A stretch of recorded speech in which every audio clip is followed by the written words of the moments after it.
Hey there, tonight we're uncovering the smouldering secrets of the Great Fire of London. Not the chaos of a Hollywood disaster, but a transformative blaze that surprisingly sparked the birth of a modern city. If these stories help you unwind, I'd love a quick like or subscribe, but only if they're genuinely working for you. I'm curious where in the world you're listening from, so drop your location and local time in the comments. It's amazing seeing our little community span the globe through these historical tales. Now get comfortable, perhaps dim the lights, or find that perfect pillow position, and let's ease into tonight's journey together.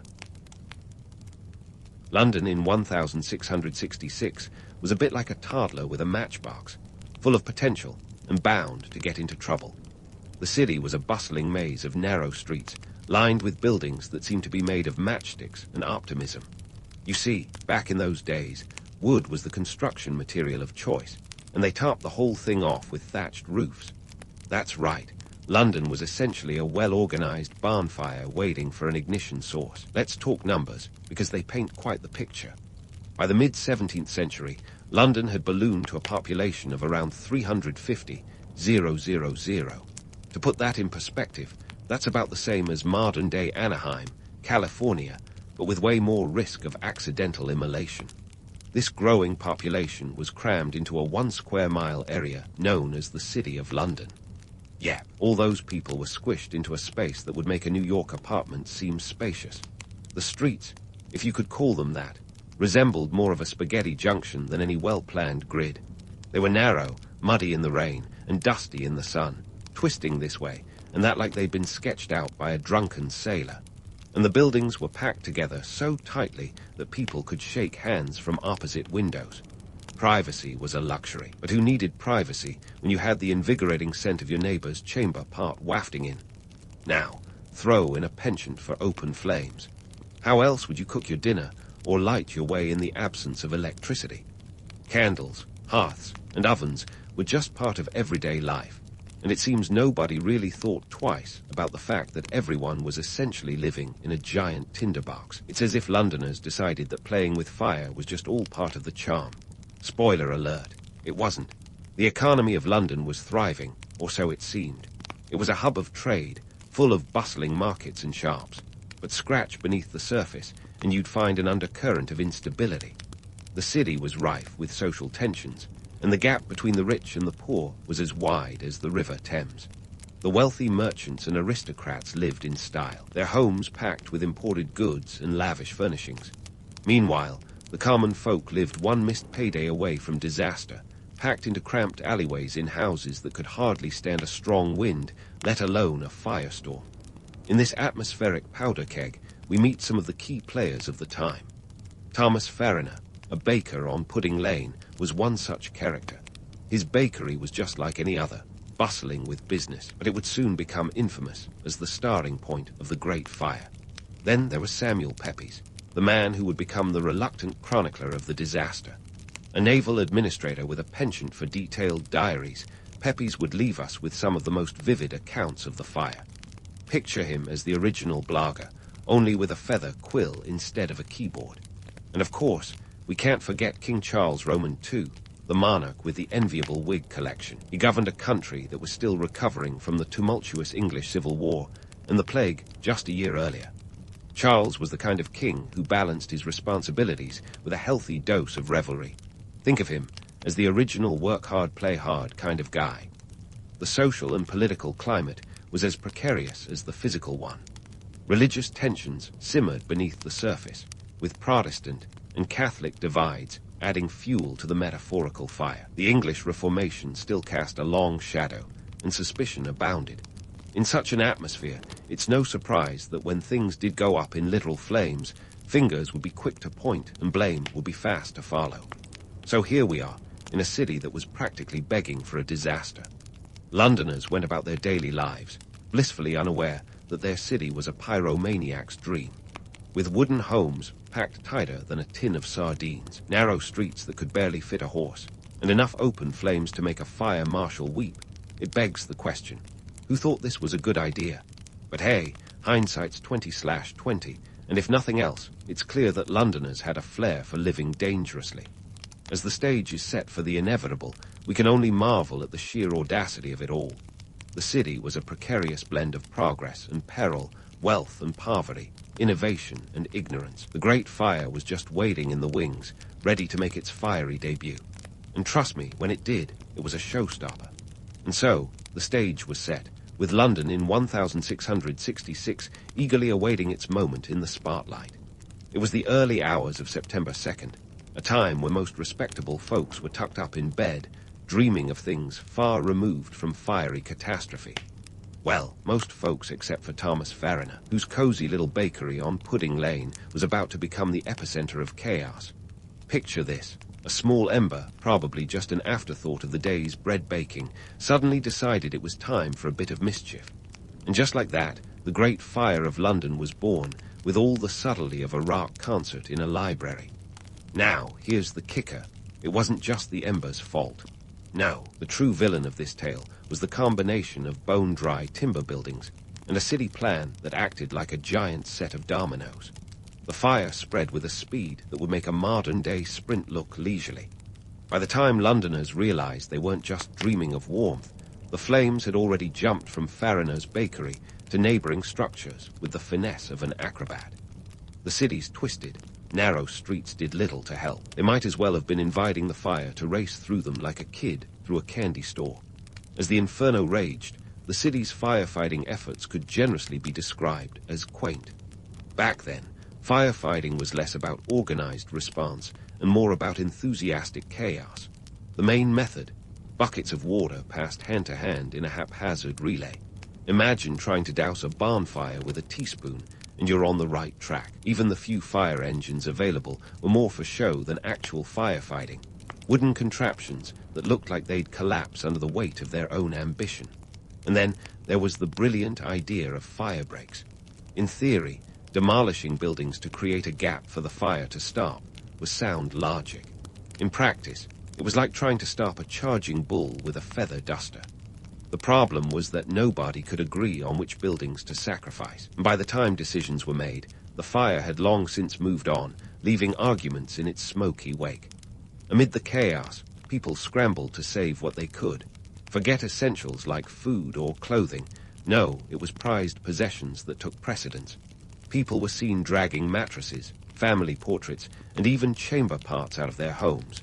Because, you know, when your house is about to be consumed by fire, what you really need is a place to rest your head and a part to relieve yourself in. Let's not forget the economic backdrop. The Thames, usually a bustling artery of trade, was now more like a parking lot for panicked citizens. Boats were piled with goods, livestock, and the odd aristocrat who decided that rowing downriver was preferable to becoming a roasted marshmallow. The price of boat hire skyrocketed, with opportunists charging exorbitant rates to ferry people and possessions to safety. It was capitalism at its most opportunistic, with supply and demand doing the cha-cha while the city burned. Meanwhile, Samuel Pepys, our quill-wielding diarist, was recording the spectacle with the kind of detail that would make even Instagram influencers jealous. His accounts tell of climbing the Tower of London to witness the inferno, noting how the blaze painted the sky with an ominous orange glow.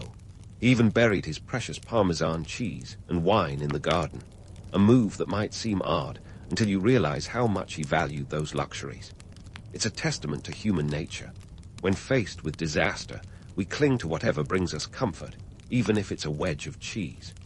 The fire raged on, consuming everything in its path, seemingly mocking the feeble attempts to contain it. King Charles Roman II, ever the pragmatist, took charge of the firefighting efforts, personally overseeing the demolition of buildings to create fire breaks.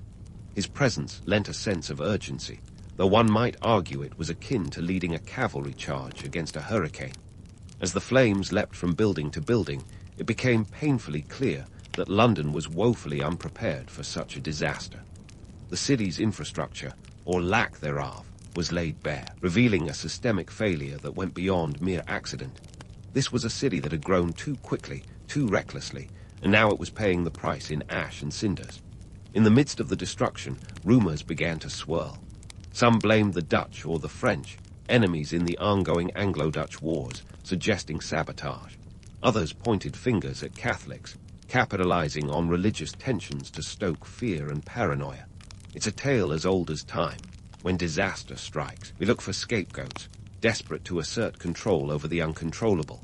The Great Fire was in many ways an equalizer. It didn't discriminate between rich or poor, merchant or laborer. Whole neighborhoods vanished overnight, leaving behind nothing but charred remnants of what once was. Homes, businesses, and livelihoods went up in smoke, reducing a thriving metropolis to a smoldering ruin. Yet, amid the tragedy and chaos, there was a strange sense of solidarity. Londoners, faced with the unthinkable, banded together to fight the flames, to save what could be saved. They shared resources, offered shelter, and in the face of disaster, found a kind of unity that often only emerges in the darkest of times. It was a testament to the resilience of the human spirit, the ability to endure and rebuild, even when all seems lost. As the fire continued its relentless advance, consuming the city with merciless efficiency, Londoners could only watch and wait, hoping for a change in the wind or a divine intervention to halt the inferno. The Great Fire of London was far from over, and its lessons were yet to be learned. Stay tuned, because this story is only heating up. In the smouldering aftermath of the inferno, London resembled less a bustling metropolis and more a dystopian landscape from a post-apocalyptic novel. The fire had finally spent itself, but it left behind a trail of ash and ruin, with over 13,000 homes reduced to blackened shells and around 100,000 people suddenly finding themselves without so much as a roof over their heads. It's a bit like imagining New York City without its iconic skyline, jarring and unthinkable. Now, let's talk about the man in the fancy wig, King Charles Roman II, who, despite his penchant for merriment, found himself thrust into the role of crisis manager. The king, who had already been juggling the aftermath of the Civil War and the recent plague, now had to face the city's greatest disaster. Charles wasn't just a figurehead. He rolled up his sleeves. Figuratively, of course, those ruffles were probably quite snug, and got involved in the rebuilding efforts. It was a classic case of heavy is the head that wears the crown, except this time, the crown was covered in soot. Charles' leadership during the crisis provided a semblance of stability in a city that desperately needed it. He ordered the construction of temporary shelters, established camps outside the city for those displaced, and even set up a relief fund for those who had lost everything. But let's not pretend this was a benevolent king handing out alms out of the goodness of his heart. This was also about maintaining order and preventing rebellion. After all, there's nothing like mass displacement to stir up civil unrest, and Charles was no stranger to the volatile nature of public opinion. With the fire extinguished, the blame game began in earnest. The usual suspects were rounded up: foreigners, Catholics, and anyone who looked like they might have a nefarious glint in their eye. In the court of public opinion, fueled by fear and paranoia, it didn't take much to be accused of arson. The xenophobic scapegoating reached fever pitch, with rumors circulating that the fire was part of an elaborate plot orchestrated by foreign agents. The French and Dutch, enemies of England in the ongoing wars, were obvious targets for suspicion. It's the kind of logic that says, if we can't see the enemy, they must be hiding in plain sight. One unfortunate man, a French watchmaker named Robert Hubert, found himself at the center of this hysteria. Hubert confessed to starting the fire, a claim that was as believable as a fish claiming it could fly. Yet, in the frenzy of blame, his story was enough to send him to the gallows. Later, it was revealed that Hubert wasn't even in London when the fire started, but by then, the damage was done, both to him and to the truth. It's a grim reminder of how fear can cloud judgment, turning innocent men into scapegoats for circumstances beyond their control. Meanwhile, the romanticized tales of heroism and camaraderie began to circulate, painting a picture of Londoners banding together in the face of adversity. Sure, there was some truth to these stories. People did help each other in those desperate days, but the reality was far grimmer. Families were torn apart, livelihoods destroyed, and the social fabric of the city was left in tatters. The well-to-do could afford to rebuild, but for the poor, the fire was a sentence to further destitution. It was like being kicked when you were already down, only now you were on fire, too. Economically, the fire was a double-edged sword. On one hand, it devastated the city's infrastructure, with an estimated £10 million in damages, a staggering sum at the time. On the other hand, it presented an opportunity for renewal and modernization. The city's rebuilding efforts would eventually lead to the birth of a new London, with wider streets, stone buildings, and a more organized layout. But before the phoenix could rise from the ashes, there was the small matter of who would foot the bill. Taxes were increased, and the crown had to rely on loans and contributions from wealthy citizens to fund the reconstruction. It was a costly affair, but one that was deemed necessary to restore London to its former glory. Amid the chaos and rebuilding, Samuel Pepys continued his diary, capturing the raw emotions of a city in turmoil. His writings reveal a man torn between the romantic allure of a phoenix-like rebirth and the harsh realities of a city struggling to find its footing. Pepys' accounts remind us that while the Great Fire may have been a spectacle, it was also a tragedy that left a lasting scar on the city and its people.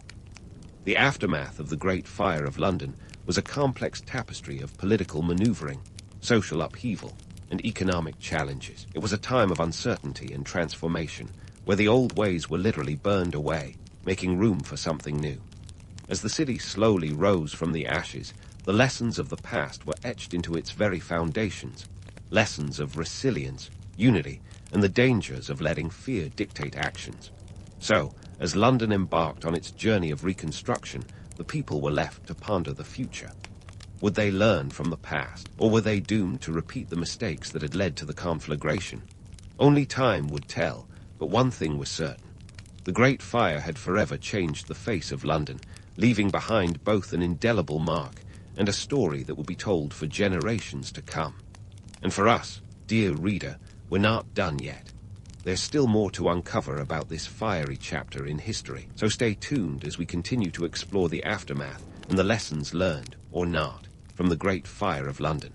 As the dust settled and the last embers flickered out, the monumental task of rebuilding London loomed like a hangover after a wild party, unavoidable and daunting. With a city reduced to charred ruins, the question on everyone's lips was, where do we even begin? Enter Sir Christopher Wren, the architectural whiz-kid with a penchant for grand designs and a flair for the dramatic. If ever there was a time for a city makeover, this was it. Think of it as history's greatest urban renewal project, led by a man who probably sketched blueprints in his sleep. Wren, with his mind buzzing with visions of a modern metropolis, proposed a radical redesign of the city. Picture wide boulevards, grand squares, and a layout that resembled the orderly precision of a chessboard, rather than the tangled mess of a dropped spaghetti bowl. His plans were ambitious, aiming to transform London from a medieval rabbit warren into a gleaming exemplar of Renaissance order and beauty. But as with all great ideas, reality had other plans, namely, the insurmountable trifecta of property rights, financial constraints, and bureaucratic inertia.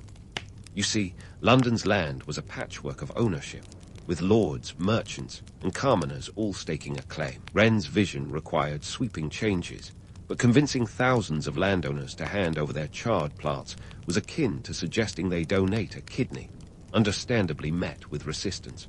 The city had to grapple with the age-old conundrum of private rights versus public good, and spoiler alert, private interests often won. Then, there was the matter of funding this architectural dream. The fire left an estimated £10 million in damages, a sum that would make even today's financiers break out in a cold sweat. The city needed money, and fast. Enter the Rebuilding Act of 1667, Parliament's attempt to legislate a way out of the mess. This act laid down new building regulations, mandating the use of fire-resistant materials like brick and stone. It was a sensible move, but one that came with a hefty price tag. For many Londoners, the switch from wood to stone was like upgrading from a bicycle to a sports car, certainly safer, but painfully expensive. And so, the financial burden fell on the shoulders of the survivors, a citywide game of who's got the deepest pockets. Loans were sought, taxes were raised, and wealthy citizens were cajoled into opening their coffers. The crown, not exactly flush with cash itself, leaned heavily on its subjects, a reminder that in times of crisis, the royal purse strings are more noose than lifeline. It was a classic case of pay up or shut up, leaving many to rebuild on a shoestring budget. Amidst the financial gymnastics, Wren's star project emerged, the rebuilding of St. Paul's Cathedral. The old St. Paul's had been a Gothic masterpiece, reduced to rubble by the fire. Wren envisioned a new cathedral, crowned with a majestic dome, the likes of which had never been seen in England. This was his piece de résistance, a symbol of rebirth and resilience. Construction began in 1675, and it would take 36 years to complete. Yep, you heard right, 36 years. Talk about a long-term investment. But when it was finally finished, St. Paul's was a sight to behold, a beacon of hope rising from the ashes. Yet for all the grandeur of Wren's designs, the path to reconstruction was littered with red tape and inefficiencies. The city was a bureaucratic quagmire, with committees and subcommittees popping up like mushrooms after the rain. Decisions were bogged down in endless debates, delays and disagreements, the kind of government gridlock that would make even the most patient saint throw up their hands in despair. Through it all, the spirit of innovation persevered.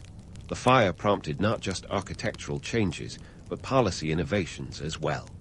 Fire insurance became a booming industry, because once bitten, twice shy. Companies sprouted up offering protection against future infernos, a novel concept that quickly gained traction. It's the kind of business model that would make modern insurance giants nod approvingly, turn disaster into opportunity. Meanwhile, city planners took the opportunity to address the city's other issues. New sewage systems were proposed, and street lighting was implemented to bring a semblance of order and safety to the darkened city. It was a renaissance of urban planning, albeit one that took years to fully materialize. The fire had forced London's hand, pushing it toward modernization in ways that would have seemed impossible just a few years prior. Yet, despite these strides, the rebuilding process was far from smooth. The challenges of logistics were monumental, with materials needing to be sourced and labor organized on a massive scale. Skilled workers were in high demand, and wages soared as a result. It was a labor market on steroids, where demand outstripped supply and costs spiraled upward. The city became a bustling construction site, a cacophony of hammers and saws as the new London slowly took shape. Amidst the chaos, the social fabric of the city was being rewoven. The fire had been an equalizer, but the rebuilding process revealed the stark realities of class division. The wealthy rebuilt their mansions with relative ease, while the poor struggled to reclaim their livelihoods. It was a city of haves and have-nots, where economic disparity was as much a part of the landscape as the new brick facades. In this brave new world, Londoners had to navigate the complexities of rebuilding their lives. The ashes of the old city held lessons, but whether they would be heeded remained to be seen. The Great Fire had been a catalyst for change, but change, as always, came with its own set of challenges and compromises. As the city rose from the ashes, the question lingered. Would the new London be a beacon of progress, or merely a new facade on old problems? As the story of the Great Fire continued to unfold, one thing was clear. London had been forever altered, its future as uncertain as its past had been volatile. Stay tuned, because the tale is far from over. As London emerged from the ashes, the city faced a crossroads. Would it learn from its fiery past, or repeat the mistakes that had fueled the inferno? The Great Fire of London, while devastating, was the ultimate catalyst for change, a scorched earth reset button for a city that had been teetering on the brink of disaster. It was a crucial moment, like that awkward pause in a relationship where you decide whether to break up or make up. And thankfully, London opted for the latter, albeit with a few hiccups along the way. One of the most significant impacts of the fire was in the realm of urban planning. The narrow, winding streets that had made London a medieval maze were replaced with broader roads and a more organized layout. It was out with the old and in with the new, as the city adopted building regulations that emphasized fire assistance. Stone and brick became the materials of choice, a move that would have been music to the ears of any modern-day fire chief. By 1670, the major rebuilding efforts were underway, and by 1700, much of the city's core had been transformed into a more resilient urban landscape. But let's not get too caught up in the romance of progress. The reality was less about visionary planning and more about necessity and pragmatism. With over 13,000 homes destroyed and an estimated 100,000 people displaced, the rebuilding was as much about survival as it was about innovation. The fire had laid bare the inadequacies of the old city, forcing Londoners to confront the limitations of their infrastructure.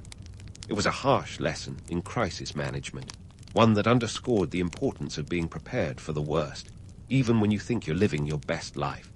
And then there were the myths, those tantalizing tales that tend to grow legs and run off into the annals of history. Take the story of the Great Fire being an act of divine retribution.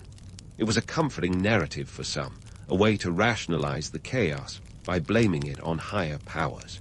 After all, if the fire was God's will, then there was little point in questioning the earthly causes.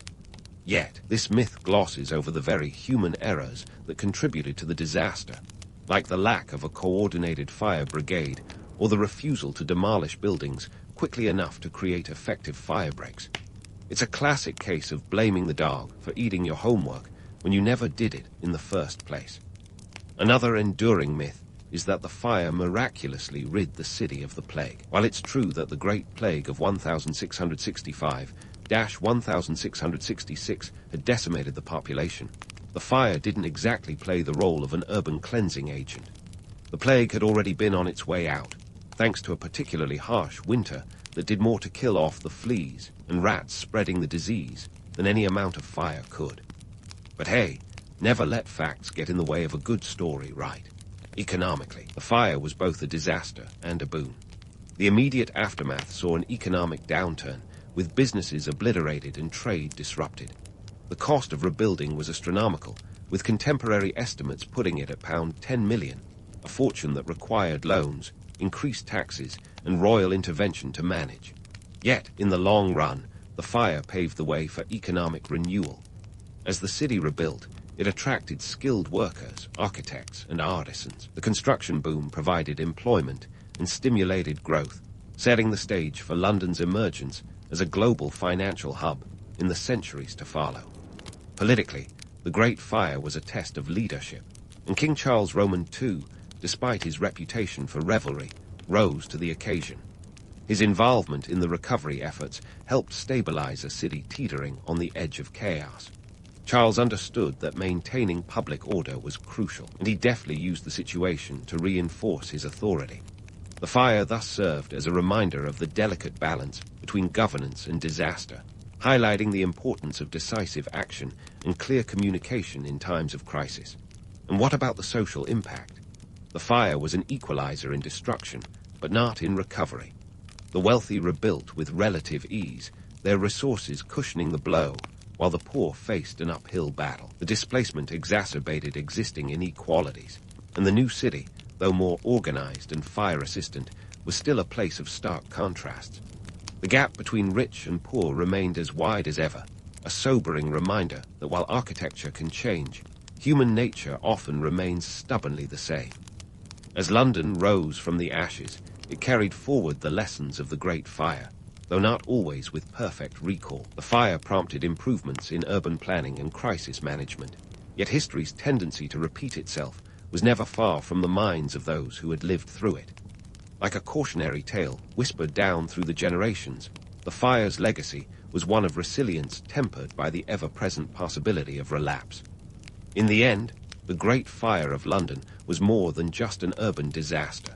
It was a defining moment that shaped the city's trajectory. It forced London to confront its vulnerabilities and pushed it toward modernity, albeit with a few stumbles along the way. And while the fire might have been doused centuries ago, its lessons continue to smolder in the background, a reminder that history, much like a poorly supervised bakery, has a habit of reigniting when least expected. So, as we wrap up this fiery chapter, remember, the past is never truly behind us. It lurks in the shadows, waiting for just the right mix of human error and resilience to make its presence felt once more. Welcome to your new life as a medieval apothecary, where the charm of dusty jars and herbal concoctions quickly fades under the harsh light of reality. Forget the romanticized image of a wise healer dispensing miracles. Your day-to-day is more about scrambling to keep the shelves stocked and the creditors at bay. Right from the get-go, your sharp setup is a hodgepodge of wooden counters and rickety shelves, crowded with jars that boast names like Eye of Newt and Toe of Frog. Now, those ingredients might sound magical, but spoiler alert, they are mostly glorified weeds and animal bits. Welcome to the 14th century, where your cred as a healer hangs on how convincingly you can sell dried rosemary as a cure for everything from headaches to heartbreak. Now, speaking of economic challenges, let's talk about the real bane of your existence, the cost of doing business. Ingredients don't just appear in jars. Someone's got to gather them, and that someone is often you. Harvesting herbs might seem like a walk in the park, but trust me, it's more of a scurry through the mud. And if you're lucky enough to have a few coins, you could buy some of the more exotic stuff. Cinnamon, for instance, would set you back a small fortune, around 3 shillings per pound, or roughly the monthly wage of a skilled laborer. Good luck explaining to your customers why their cough syrup costs as much as a suit of armor. Speaking of customers, they're a skeptical bunch, and for good reason. In an age when leeches are considered cutting-edge medicine, your so-called remedies are often a roll of the dice. You might promise relief from gout with a concoction of nettle and vinegar, but when the customer comes back limping worse than before, it's your reputation that's on the line. And let's not forget the competition. Other apothecaries, not to mention medieval doctors and their bloodletting fetishes, are all vying for the same clientele. It's a cutthroat world, literally if you're talking about barber surgeons. Here's a fun tidbit. The medieval apothecary was a bit of a jack of all trades. You weren't just mixing potions. You might also dabble in alchemy or sell the occasional love potion to hopeful romantics. But hey, every penny counts, right? And speaking of pennies, let's talk about the dubious nature of some of your remedies. The truth is, the line between effective and downright dangerous was as thin as a spider's thread. The infamous 4 Thieves vinegar, for example, claimed to protect against the Black Death. Sure, it was a mix of vinegar and herbs, but whether it worked or not was anybody's guess. Still, in a world where the bubonic plague was the ultimate party crasher, who could blame someone for hedging their bets with a little herbal insurance? Yet, despite the chaos, there's a certain allure to your work. You might not be curing the king's ailments, but you're part of a community's everyday survival kit. Your shop is a hub of gossip and hope, a place where the air is thick with both the scent of herbs and the collective sigh of medieval desperation. So, while it's true that being an apothecary in the Middle Ages wasn't exactly a cushy gig, it was undoubtedly a crucial one. You're not just selling remedies. You're selling a slice of solace in an uncertain world. And if that's not worth a tip of the hat, what is? So, keep those jars stocked and your smile convincing. Because in this ragtag corner of history, you're not just mixing potions. You're a purveyor of possibility. And in a time when survival often hinges on faith as much as fact, your role as an apothecary, with all its ups and downs, is a vital one. Now, let's peer into the bustling little world of your 14th century apothecary shop. It's a crossroad of social strata, where the common folk rub elbows with the nobility, each with their own set of hopes, demands, and let's face it, ridiculous expectations. You're like a medieval bartender, listening to woes and dispensing dubious prescriptions, only your drinks come in the form of concoctions that might just be rosemary tea pretending to be a miracle cure. First, let's talk about the commoners, the lifeblood of your business. These folks are living in a world where a simple cold could turn into a death sentence faster than you can say bubonic. They come to you with ailments that range from the mundane to the medieval horror show. We're talking everything from headaches to mysterious lumps that might as well have a warning label saying 14th century hazard. You offer them the best you can, which is often a mix of hope, herbs, and a dash of let's see if this works. Now, here's a kicker. Your regulars are mostly skeptical because, let's face it, they've been burned before. Medical science in medieval times is about as reliable as a coin toss, but that doesn't stop them from trying. For a penny or two, they'll take their chances on your latest batch of nettle tea, praying it'll soothe their aching joints better than last week's attempt. And while you might be thinking, why bother? Remember that in their eyes, you're a potential savior, a beacon of hope in a world that doesn't extend much mercy to the sick and poor. But life isn't all commoners and coins. Occasionally, the nobility graces your humble establishment, and with them, their lofty expectations. Imagine a lord, draped in finery worth more than your entire stock, striding into your shop with an ailment that he insists requires the most exotic cure. Perhaps he's heard of the latest trend from the Orient, or maybe he just wants assurance that his lineage will continue unblemished. Either way, his demands are as grand as his wardrobe, and you're tasked with delivering results that would make even Merlin raise an eyebrow. The nobility doesn't just want a cure, they want a performance. A sprinkling of gold dust here, a whiff of rare spices there, and suddenly that simple headache remedy becomes a spectacle worthy of a royal court. Of course, you're charging through the nose for these theatrics, but hey, if they want to believe that a pinch of saffron mixed with rose petals will cure their gout, who are you to argue? After all, saffron costs a staggering £15 per pound, which is practically a king's ransom. The nobility's willingness to pay for these extravagant ingredients is what keeps your shop afloat when the going gets tough. Now, don't get too comfortable thinking every noble is a cash cow. The flip side of their wealth is their impatience. They want results, and they want them yesterday. If your cure doesn't work, or worse, if it has unsightly side effects, you risk losing their patronage and your reputation.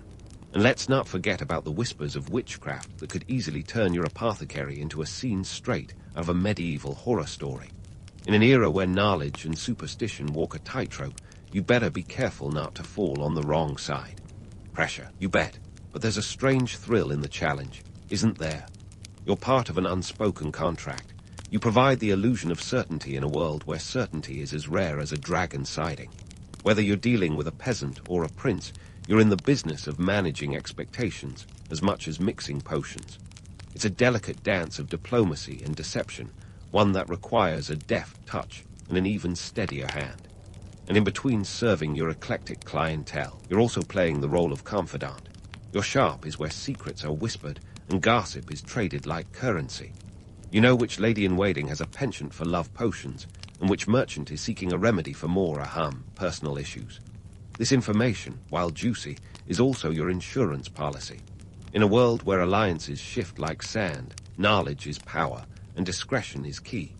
You see, being an apothecary is more than just mixing herbs. It's about navigating the intricate web of medieval society. Your shop is a microcosm of the era's social dynamics, a place where the highborn and lowborn intersect, each seeking a piece of the miraculous. It's a reminder that, no matter the century, people have always chased after hope, even if it comes in the form of a dubious elixir. And you, dear apothecary, are the keeper of that fragile hope, weaving it into every jar and bottle that lines your shelves. So, while your role may be fraught with challenges, it's also undeniably fascinating. You're not just a purveyor of potions, you're a pivotal player in the grand theater of medieval life. And in a time when the line between life and death is perilously thin, that's a role that commands both respect and a touch of awe. Keep those jars stocked, and your wits sharper, because your story is just beginning, and history has much more in store for you. But being an apothecary isn't just a walk through a medieval herb garden. Let's dive into the less glamorous, downright perilous side of your trade. For starters, your workspace is practically a medieval chemistry lab, minus the safety goggles and lab coat. You're handling substances that would make a modern-day chemist break out in a cold sweat. Mercury, arsenic, and lead are just a few of the toxic delights you're juggling on a daily basis. These substances were the star ingredients in many a concoction, believed to cure everything from syphilis to melancholy. Spoiler alert, they didn't.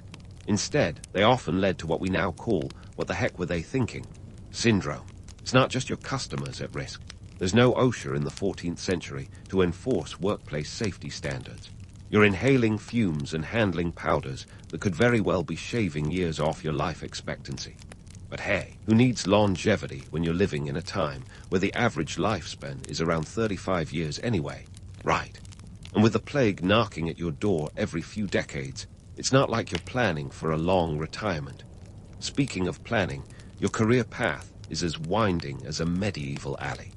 There's no formal medical education for you, my friend. Universities of the time are more likely to teach you the finer points of philosophy and theology than the practicalities of mixing a decent tonic. Your training is more of a hands-on, learn-or-burn approach. It's a blend of apprenticeships, whispered secrets, and a hefty dose of trial and error. You're picking up your skills from those who've been in the game longer, which is all well and good, until you realize that longer might mean just a few extra years of experience before they succumbed to the very cures they were concocting. As if the poisons and lack of formal training weren't enough, you're also living under the constant threat of being accused of witchcraft. In an age where science and superstition are tangled tighter than a knight's chainmail, Your profession sits precariously on the edge. You're dealing in herbs and potions, and it doesn't take much for a rival or a dissatisfied customer to start whispering about your late-night candlelit experiments. After all, if a potion doesn't work, it's easier to blame witchcraft than to admit that your beloved nettle and vinegar blend was no match for medieval maladies. Being accused of witchcraft isn't just a career setback. It could be a death sentence. In a time when the fear of witches is as potent as your hemlock extract, it's a dangerous game. The infamous Malleus Maleficarum, or Hammer of Witches, published in 1487, might be a few decades away, but the sentiment is already in the air. This lovely tome will go on to stoke the fires of witch hunts across Europe, and while you won't live to see its heyday, you're certainly living in its prelude. Yet, the line between revered healer and reviled witch is razor-thin. You're expected to perform miracles with your mixtures, and when you do, you're lauded as a genius. But if you fail, well, let's just say that pitchforks and torches are never far behind. It's a high-stakes profession, one that requires not just skill, but a keen sense of social navigation. You need to know which way the winds of superstition are blowing and adjust your sails accordingly. Now, let's draw a modern parallel. Imagine working in a high-pressure job today, say, a tech startup where the expectations are sky-high, but the rules are murky at best. You're dealing with complex systems, the outcomes are unpredictable, and one misstep could lead to disaster. Sound familiar? That's the life of a medieval apothecary in a nutshell. You're on the cutting edge of healthcare, but instead of software bugs, you're debugging human maladies with a toolkit that's part science, part sorcery. But here's the kicker. Despite the hazards and the constant tap dance around superstition, there's a rugged charm to your trade. You're not just peddling potions. You're a pioneer in a world that's desperate for answers. You're the one people turn to when hope is in short supply, and there's a certain respect that comes with that responsibility. Even if it's a mix of fear and admiration, it's still a nod to your craft. So, while the role of an apothecary is fraught with peril, it's also undeniably pivotal. You stand at the crossroads of ignorance and enlightenment, beacon of possibility in a world where the lines between magic and medicine are as blurred as the ink on your most recent recipe scroll. Keep your wits as sharp as your blades, because in this dance of danger and discovery, you're not just surviving, you're shaping history, one drop of dubious elixir at a time. And who knows, maybe one day, centuries from now, they'll look back at your craft with the same mix of awe and amusement that we view today's tech innovators. So, onward, dear apothecary, for the story of your hazardous, heroic life is far from over. Now, before you start feeling too much like the Steve Jobs of the medieval medicine world, let's throw in a curveball, the regulatory environment, or more accurately, the Wild West of medieval apothecary practices. You see, in the 14th century, the word regulation wasn't exactly on anyone's lips. If you thought modern bureaucracy was a headache, imagine a world where the rules were as murky as your latest concoction. First, let's chat about guilds. These were the medieval equivalent of trade unions, but with more flair and less paperwork. Joining a guild was like getting an all-access pass to the Apothecary VIP lounge. They offered protection, a sense of community, and crucially, a license to operate. But here's the kicker. Not everyone was invited to this exclusive club. You had to prove your worth, often through a grueling apprenticeship that could last up to 7 years. 7 years. By the end of it, you'd be a seasoned pro, or so they hoped. But the guilds weren't just about camaraderie and fancy titles. They were the gatekeepers of quality control, or at least their version of it. You'd think this would mean scrupulous standards, right? Not quite. The reality was more like a medieval bake-off, with everyone using slightly different recipes for the same loaf of bread. The guilds tried to maintain standards, but enforcement was sparty at best. If an apothecary sold you a remedy that turned your complexion more green than glowing, you'd be hard-pressed to find anyone to complain to. It was a classic case of buyer beware, with a side of hope for the best. Now, let's throw some royal charters into the mix.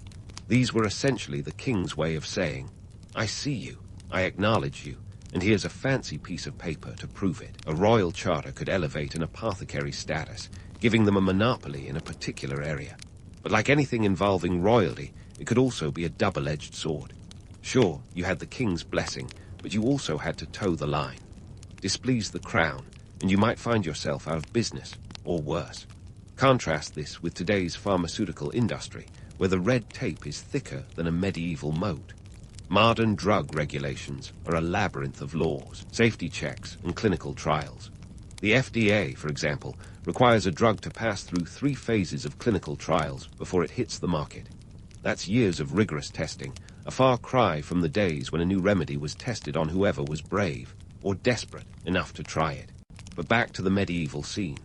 Despite the lack of formal oversight, there was an unspoken code among apothecaries, a blend of tradition, reputation, and a dash of superstition. After all, your livelihood depended on repeat business, and if word got out that your potions were more likely to poison than to cure, you'd be out of customers faster than you can say hemlock. The economic context was a driving force behind this loose regulatory environment. In a world where survival was a daily struggle, there simply wasn't the time or resources for stringent controls. Guilds were more concerned with protecting their members' interests than policing their practices. And while the nobility might have had their private doctors and exotic remedies, the average peasant had little choice but to put their faith in whatever cure the local apothecary could whip up. Yet, despite the chaos, or perhaps because of it, apothecaries thrived.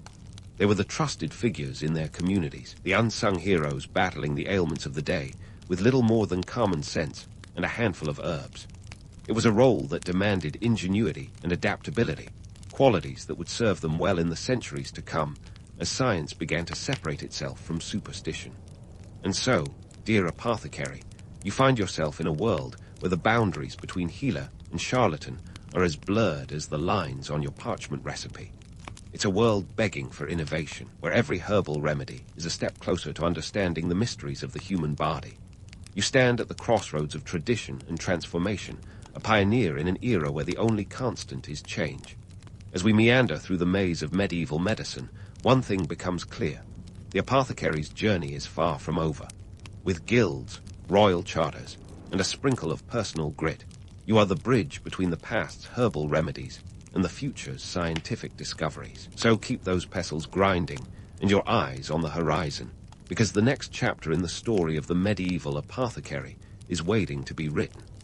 Yet, as the candle flickers low on your medieval apothecary bench, let's take a moment to appreciate just how far those dusty jars and dubious concoctions have carried us. The medieval apothecary might seem like a relic, a quaint footnote in the annals of medical history, but hold on to your mortar and pestle, because their legacy is anything but outdated. Fast forward through the centuries, and you'll find that those questionable practices laid the groundwork for our modern pharmaceutical industry. From the chaos of medieval markets and the murky mixtures of yore, we've arrived at an era where medicine is a precise science. And it all started with folks like you, the unsung heroes of the 14th century, scratching out remedies with nothing more than herbs, hope, and a touch of audacity. Now, let's talk about the real breakthroughs, the ones that turn the tide from alchemy to chemistry. Take the development of distillation, for example. While medieval apothecaries might have stumbled upon it in their quest for the philosopher's stone, their experiments with boiling and condensation eventually paved the way for the distillation of essential oils. And yes, spirits. It's not just about perfumes or a cheeky nip of gin. Distillation became crucial for producing medicines that were more potent and, dare we say, effective. And what about the classification of herbs? Medieval apothecaries were among the first to systematically document the effects of various plants. Sure, some of their conclusions may have been a bit off, like thinking mandrake could make you invisible. But this early attempt at cataloging laid the foundation for later botanical studies. By the 16th century, figures like Paracelsus would build on this knowledge, pushing forward the idea that specific ailments required specific remedies, which sounds suspiciously like the birth of modern pharmacology. However, the road from medieval potions to pills wasn't all smooth sailing. For centuries, medicine remained an art steeped in as much mystery as science. Apothecaries were at the mercy of the world around them, political tides, economic shifts, and the ever-present threat of disease. Yet they persisted, and their perseverance continues to resonate through the ages. Speaking of resonance, let's chat about the myths that cling like ivy to the apothecary's trade. The image of the wise, bearded healer mixing potions under a full moon captivates our imaginations. But let's not forget the reality.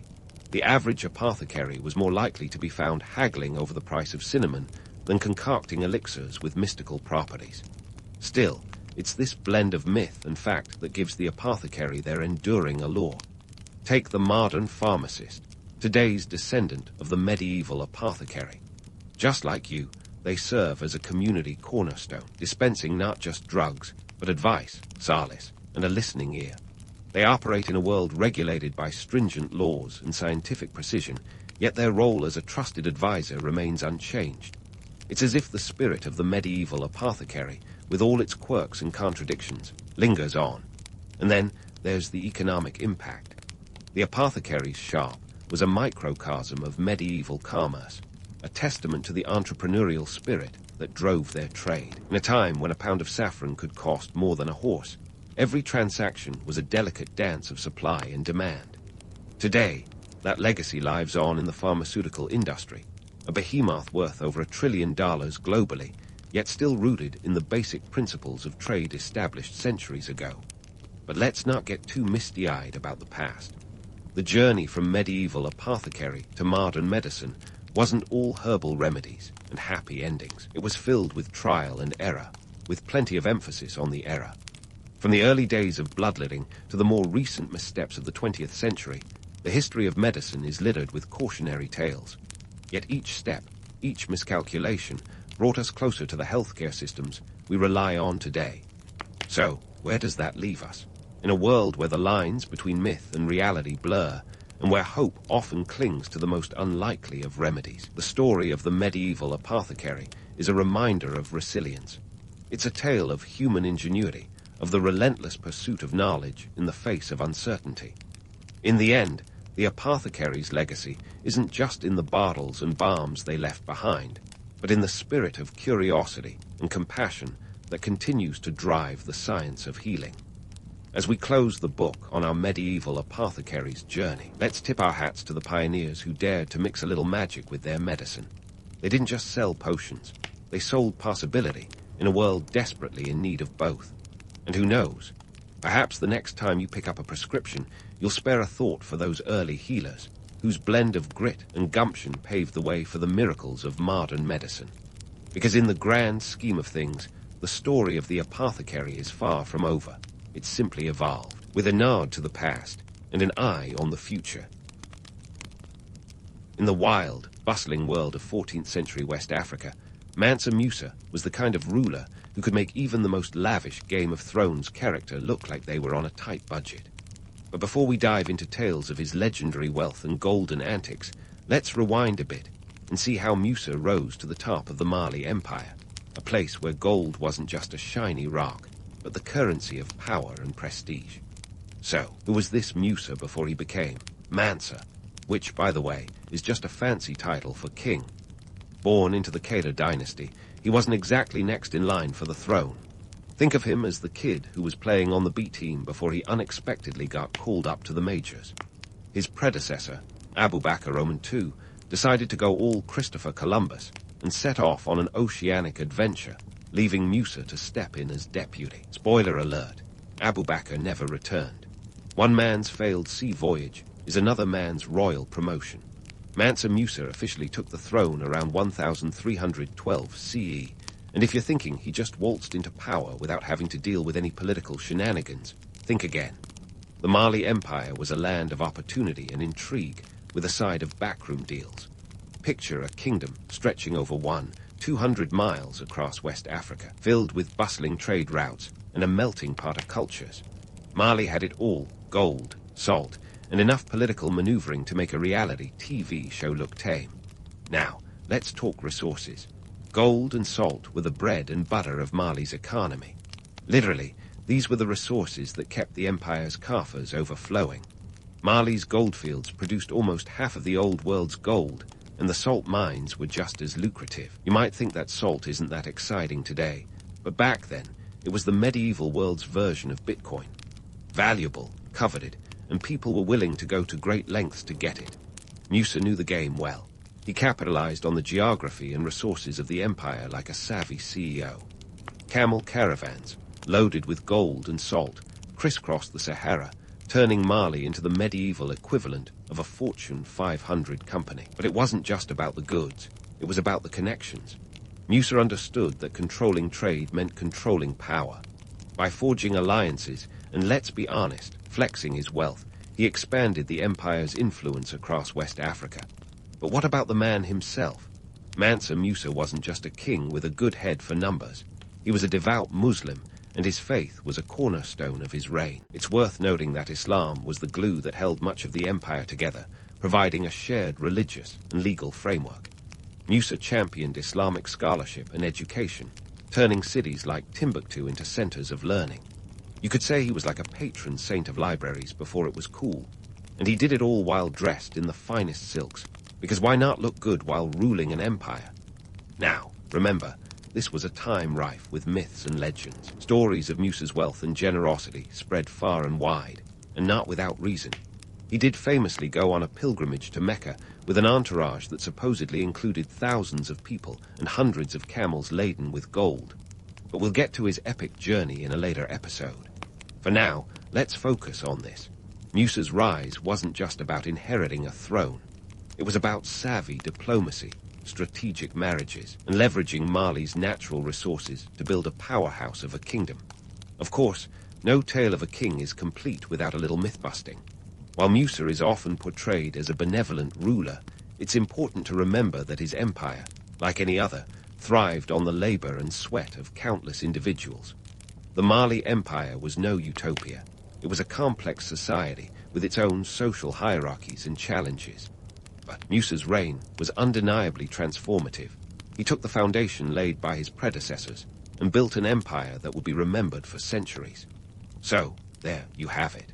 From an unexpected rise to power, to becoming the ruler of one of the wealthiest empires of the medieval world, Mansa Musa's early years set the stage for a reign that will be talked about for generations. As we continue our journey through his legendary life, keep in mind that beneath the gold and glory was a man who understood the art of ruling like few others. Stay tuned, because if you think this was interesting, Musa's further adventures are only going to get more golden. Now, let's dive into the piece de resistance of Mansa Musa's life, the grand pilgrimage that would make him a medieval celebrity. If you're imagining a modest spiritual journey, think again. This was more like a royal tour de force, complete with all the pomp and circumstance of a rock star world tour, minus the pyrotechnics, but with a whole lot more gold. In 1324, Mansa Musa embarked on a pilgrimage to Mecca, a journey that was as much about faith as it was about flaunting his empire's wealth. And flaunt he did, with an entourage that could rival any royal procession in history. Reports claim his caravan included 60,000 people. Yes, you heard right, 60,000. Picture the logistics of that.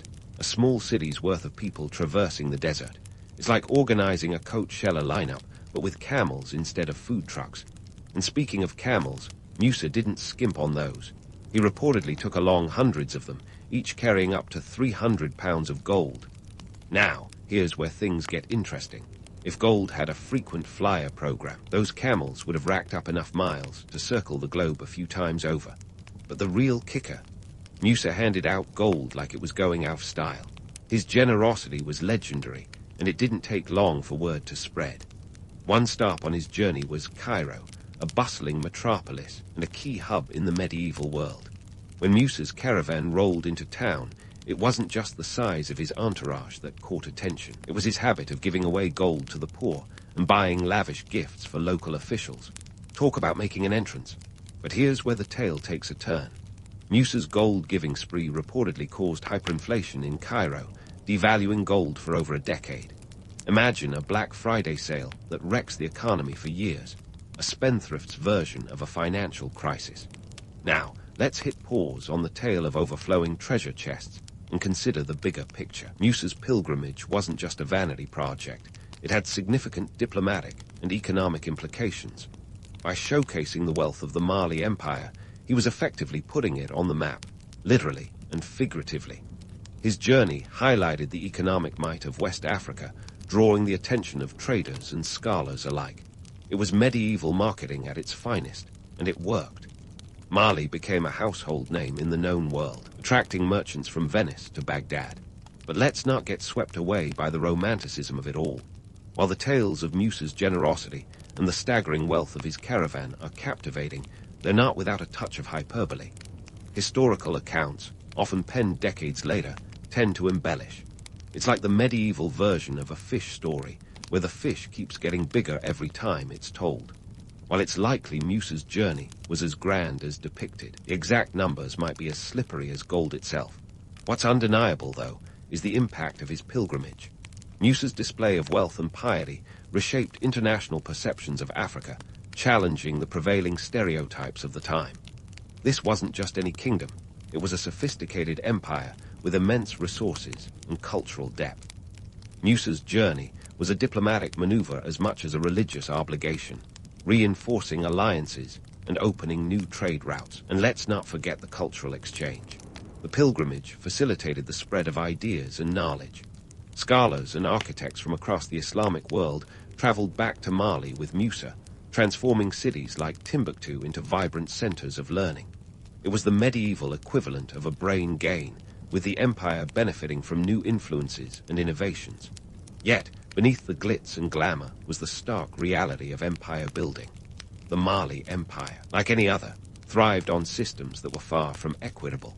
The labor of countless individuals supported the wealth that Musa so freely displayed. For every ounce of gold, there were people behind the scenes whose stories remain untold. As Musa's caravan moved across the desert, it carried not just treasures, but the complexities of a powerful empire built on both opportunity and exploitation. As we continue to unravel the intricacies of Mansa Musa's life, remember that history is rarely as polished as the tales suggest. Behind every golden facade is a mosaic of human endeavor and ambition. Stay tuned, because the legacy of Musa's pilgrimage and its ripple effects across continents is a story still unfolding. The next leg of our journey will dive deeper into the aftermath of his pilgrimage and the lasting influence he left on the world stage. So, as Mansa Musa returned from his epic sojourn to Mecca, he wasn't just dragging a few souvenirs.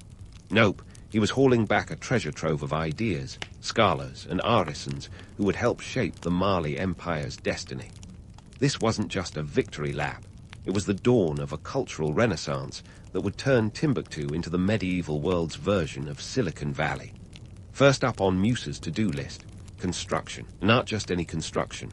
He was talking architectural wonders that would leave a lasting imprint on the empire and beyond. Think of the Jingreba Mosque in Timbuktu, a masterpiece that was more than just a place of worship. It was a beacon of education, culture, and Islamic scholarship.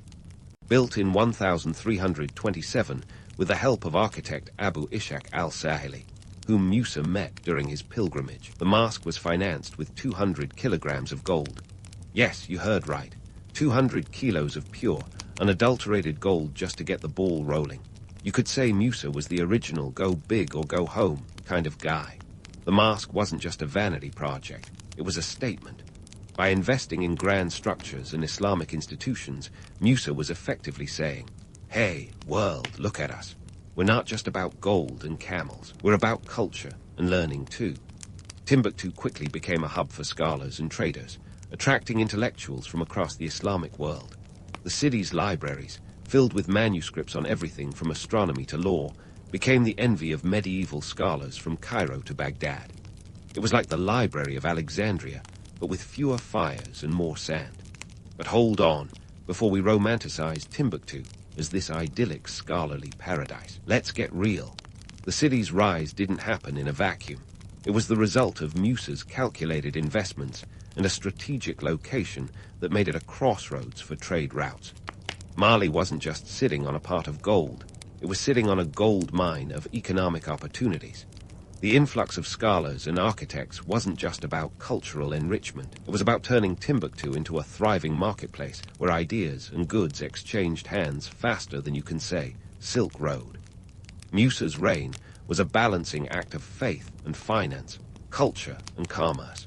His investments weren't just about looking good on the international stage. They were about securing Mali's future. By promoting Islamic education and building institutions, he was investing in human capital. And let's not forget the economic boom that followed. Musa's reforms in trade and taxation helped fill the empire's coffers. ensuring that Mali remained a force to be reckoned with long after his gilded entourage had faded into legend. And speaking of legends, let's tackle some of the tall tales that have sprouted up like weeds in the garden of history. Musa is often depicted as a benevolent ruler whose generosity knew no bounds. But let's not kid ourselves. His empire was built on the backs of laborers and slaves who mined the gold and harvested the salt that fueled Mali's economy.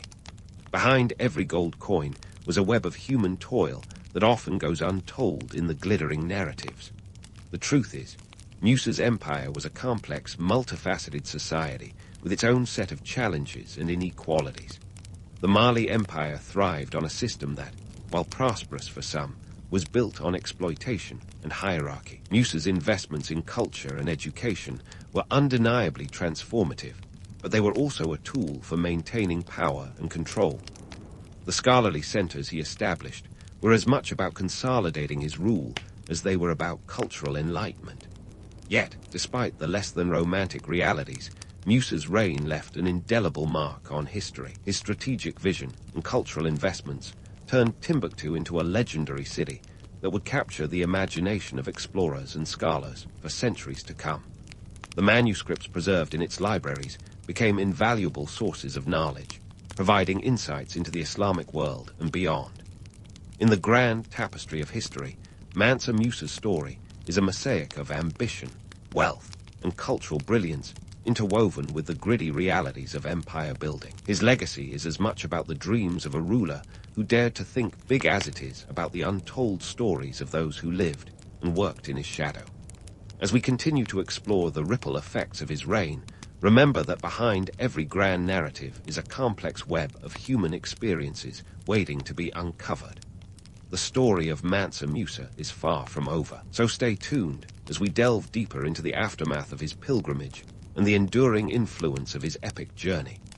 As the dust settled from Mansa Musa's grand pilgrimage, you might think he would just kick back in a golden hammock and bask in his empire's shimmering glory. But no, the man had a kingdom to run and a legacy to secure. It's time to demystify the glittering myths that have woven themselves around his wealth and influence like a particularly persistent spider's web. First, let's tackle the shiny elephant in the room.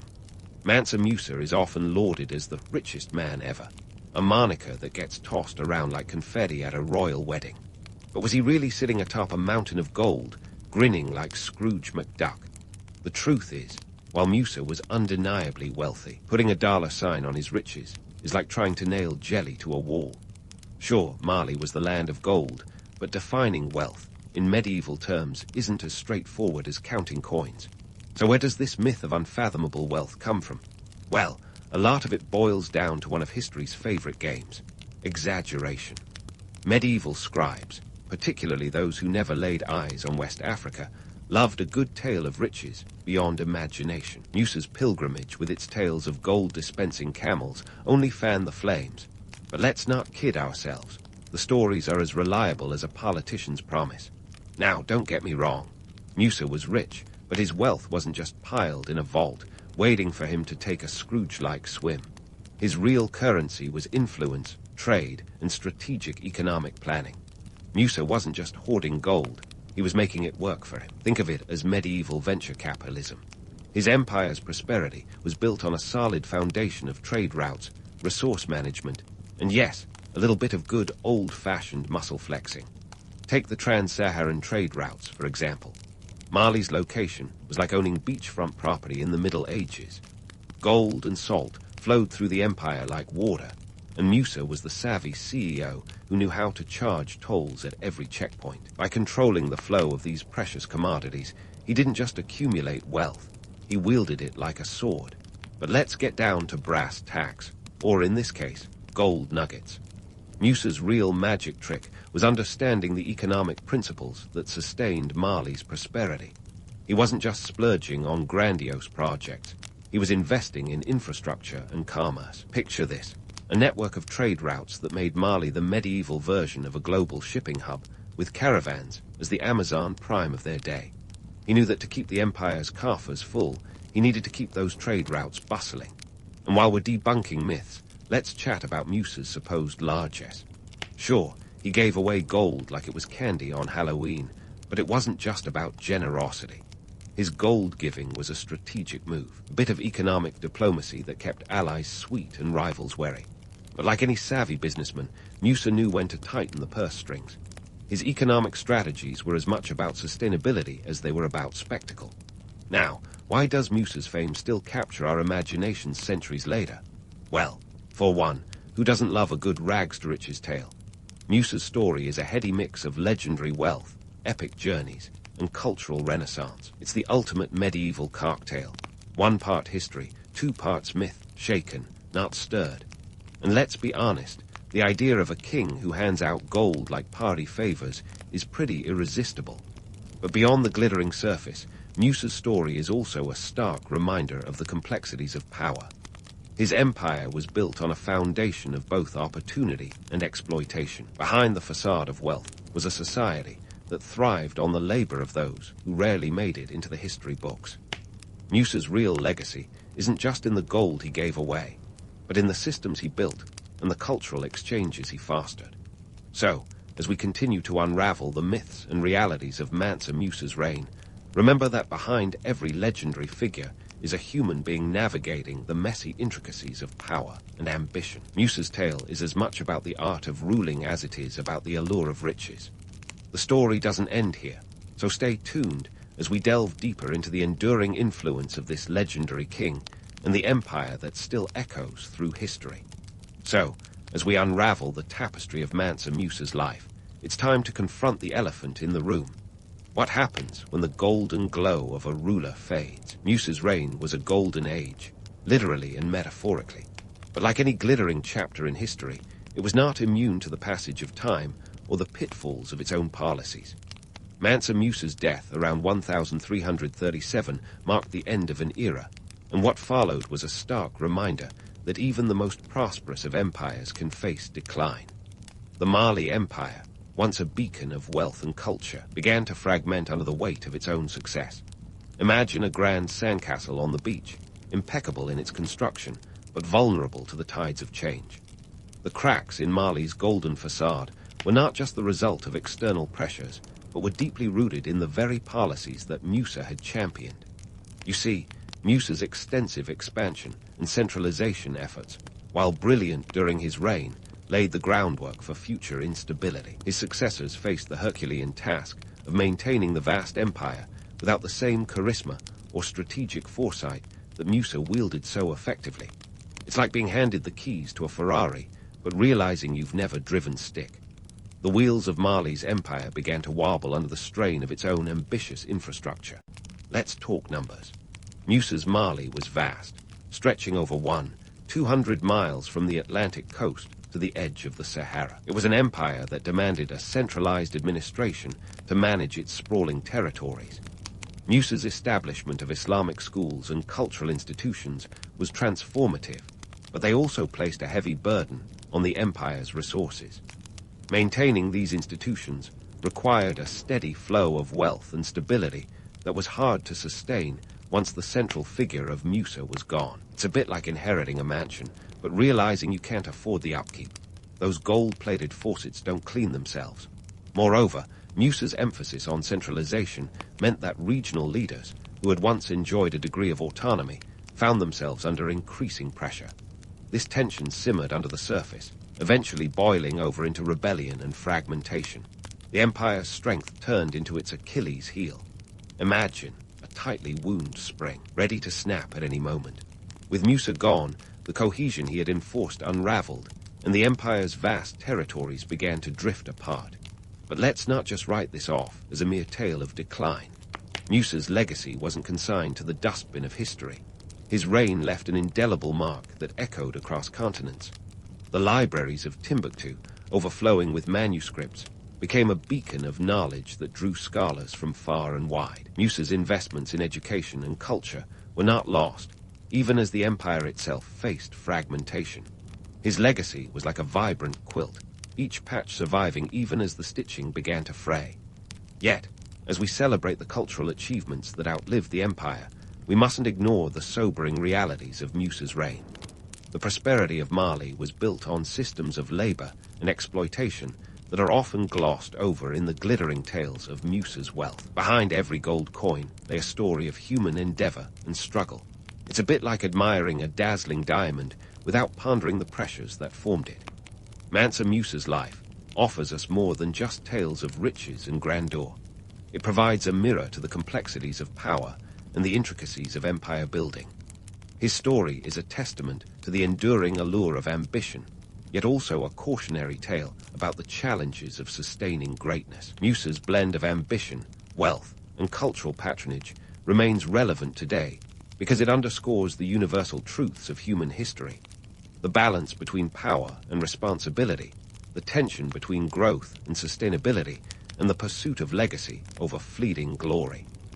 As we wrap up this journey through Mansa Musa's life, let's reflect on the lessons that resonate beyond the sands of time. His reign teaches us about the power of vision, how one ruler's dreams can reshape a society.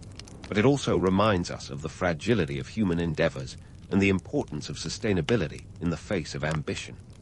Mansa Musa's legacy is not just a story of gold and glory. It's a mosaic of human experiences, a testament to the complexity of history, and a reminder that even the most glittering empires must face the test of time. So, as we close the book on Mansa Musa, let's remember that history is not just about the past. It's about understanding the forces that shape our present and future. Musa's story is far from a dusty relic. It's a living narrative, echoing with lessons that still ring true in our world today.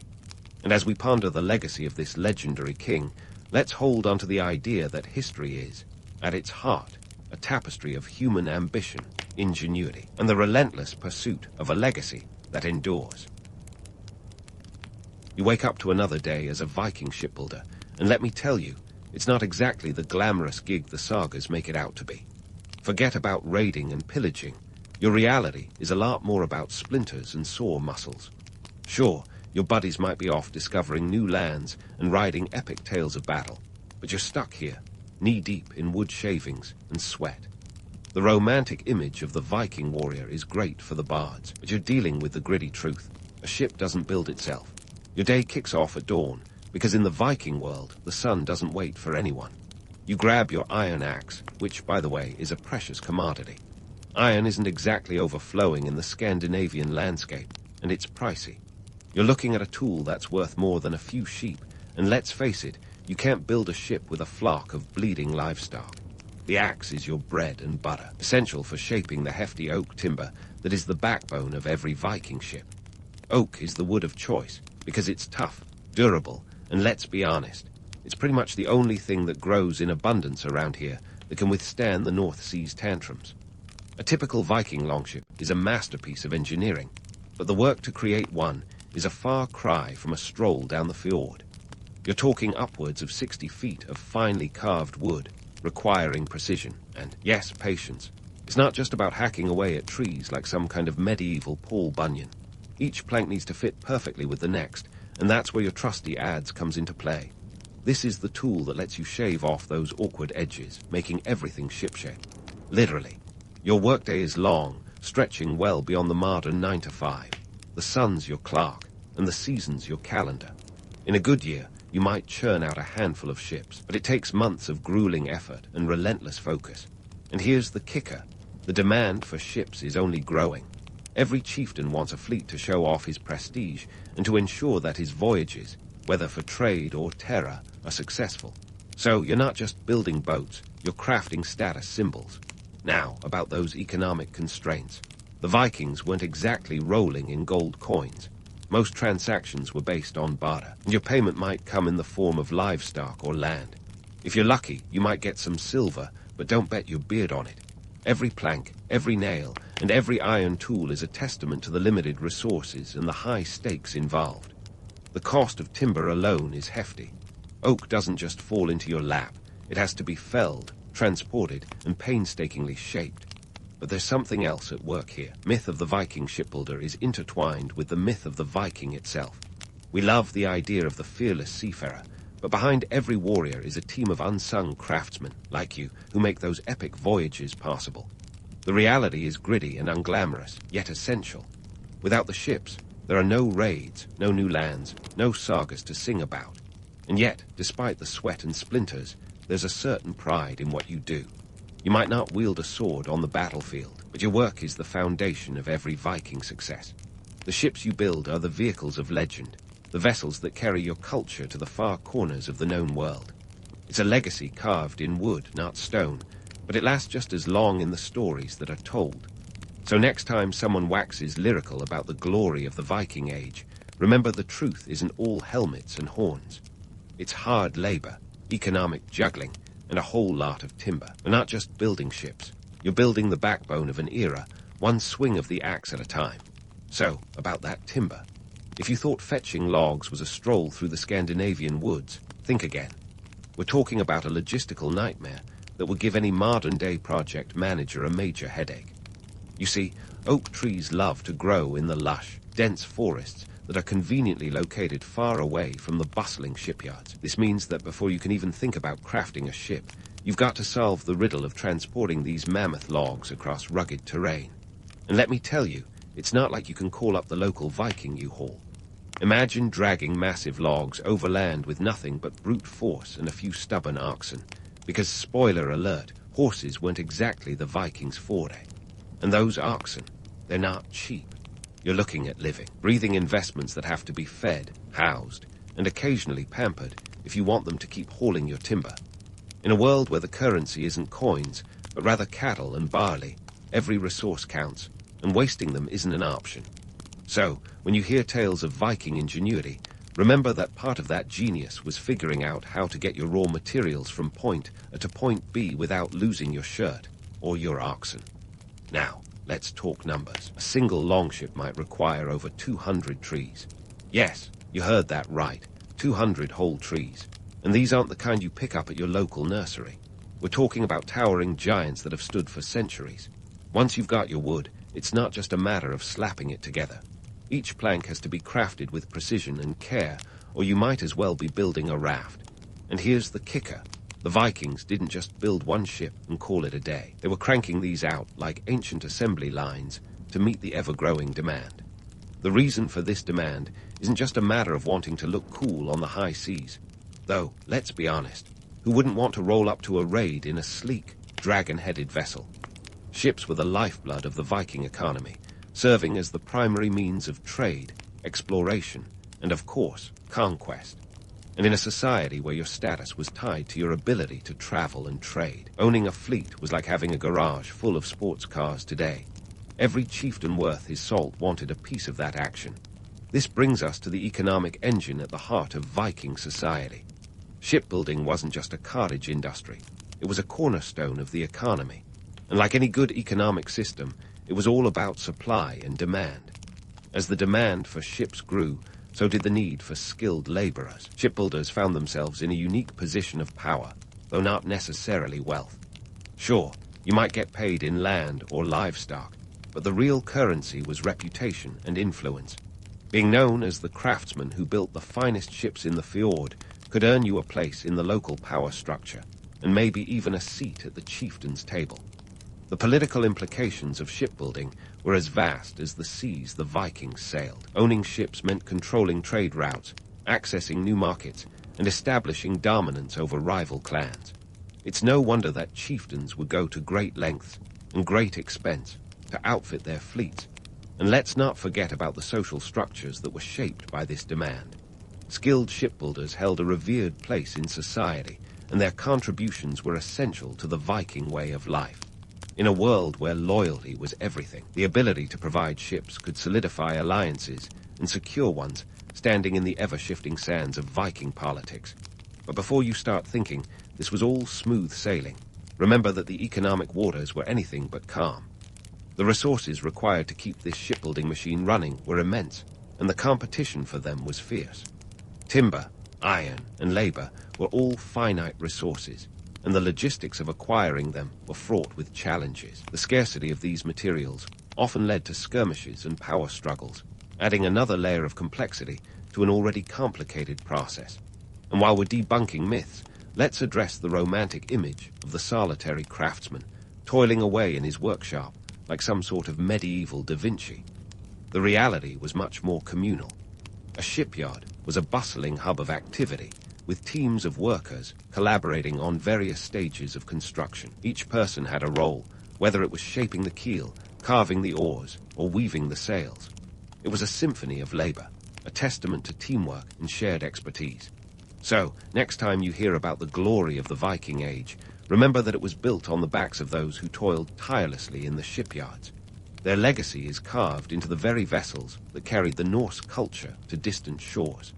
And while the myths paint a picture of daring raids and epic battles, the truth is that the real heroes were the ones who made those journeys possible, one swing of the axe at a time. The saga of the Viking shipbuilder is one of grit and determination, a tale of economic prowess and social ambition. And it's a story that continues to shape our understanding of a world long past, yet somehow still present in the echoes of the waves. Now, while the myths paint a picture of daring raids and epic battles, the truth is that the real heroes were the ones who made those journeys possible, one swing of the axe at a time. Speaking of heroes and battles, let's dive into the political quagmire of the Viking era. This wasn't just a time of warriors with axes and longships. It was a veritable chess game of power plays and alliances, with shipbuilders like you caught right in the middle. Picture the Viking world as a sprawling Game of Thrones episode, minus the dragons, but with plenty of axes. Every chieftain and king was eager to expand their territory, their influence, and of course their fleet. But here's the catch. Maintaining a fleet wasn't just about having the ships. It was about who controlled them and how they were used. In this world, a ship wasn't just a vessel. It was a weapon, a bargaining chip, and a symbol of power. Let's talk specifics. Take King Harald Fairhair, for example. This guy wasn't just any chieftain. He was the one credited with unifying Norway in the late 9th century. And how did he do it? That's right, with a fleet of ships that would make any modern yacht club green with envy. Harald's navy was his power base, his means of projecting force across the fjords, and a statement of his dominance. For shipbuilders, working under a ruler like Harald wasn't just a job, it was a political act. Crafting ships for Harald meant aligning with his ambitions, which could be a double-edged sword. Sure, you were part of something bigger, creating vessels that would sail into legend. But if Harald's ambitions led to a nasty spat with another chieftain, your work could literally end up in the line of fire. And let's not forget about those chieftains who weren't exactly on Team Harald. They too needed ships, lots of them. This meant that shipbuilders were in high demand, often caught between rival factions. In some ways, you were like a medieval Switzerland, trying to stay neutral while building ships for anyone who could pay. But neutrality only goes so far when the stakes are this high. The political landscape was as turbulent as the North Sea. Alliances were forged and broken faster than you could say, Valhalla. 1 minute, you might be working on a sleek longship for a chieftain in the east. The next, you're being approached by a rival from the west with an offer you can't refuse. Talk about a high-stakes game of Viking diplomacy. Building a fleet wasn't just about raids and conquest, though. It was also about defense. The Viking world was a rough neighborhood, and everyone wanted to make sure they had enough firepower, or ship power, to defend their turf. This meant that shipbuilders weren't just artisans.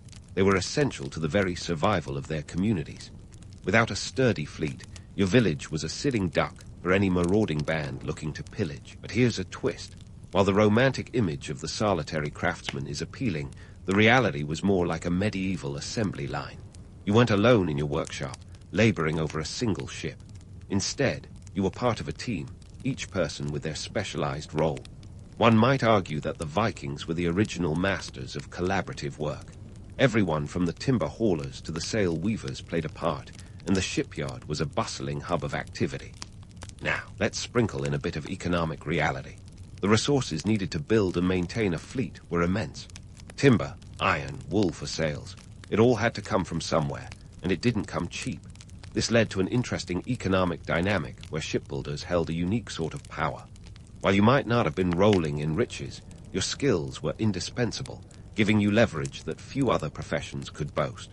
Yet, this leverage came with its own set of challenges. With ships being such a hot commodity, the competition for resources was fierce. Timber was like gold, and securing a steady supply was no small feat. This often led to skirmishes over forested lands, not to mention the occasional raid to acquire resources from a less fortunate neighbor. And let's be honest, while we might frown upon such tactics today, in the Viking world, it was just business as usual. Speaking of business, let's not forget about the social and political structures that were built around shipbuilding. The ability to provide ships could make or break alliances, solidify one's standing in the chieftain's hall, and even determine one's place in the social hierarchy. In a world where reputation was everything, being the go-to shipbuilder was a title that carried weight. But before you get too comfortable, remember that the waters of Viking politics were treacherous. One wrong move, and you could find yourself out of favor, or worse, out of business. Aligning with the wrong faction could spell disaster, especially if that faction found themselves on the losing side of a conflict. It was a constant balancing act, navigating not just the seas, but the ever-shifting allegiances of a turbulent era. And while we're on the topic of allegiances, let's address the role of shipbuilders in Viking raids. These weren't just haphazard excursions. They were meticulously planned campaigns, often requiring months of preparation. Every raid was a calculated risk, with the potential for immense rewards or disastrous losses. Ships needed to be in top condition, able to withstand the rigors of sea travel and the chaos of battle. For shipbuilders, this meant that the pressure was always on. A poorly constructed ship could mean the difference between a successful raid and a tragic defeat. Your work had to be flawless, because in the Viking world, failure wasn't just an option, it was a death sentence. It was a high-stakes game, one where the rewards were great, but the risks even greater. So, as we pull into the harbor of this tale, remember that Viking shipbuilding was about more than just wood and nails. It was about power, politics, and the ever-present struggle for survival. It was about being part of something larger, crafting vessels that carried dreams, ambitions, and entire cultures across the seas. And while the myths might gloss over the gritty details, the reality is a story of determination, skill, and a little bit of luck. Stay tuned, because the saga of the Viking shipbuilder is far from over. So, as we sail into the gritty underbelly of Viking shipbuilding, let's talk about the not-so-glamorous side of crafting those legendary longships. Because, spoiler alert, swinging an axe all day isn't just a workout routine. It's a one-way ticket to a world of hurt. Remember, we're not dealing with OSHA-approved safety gear here.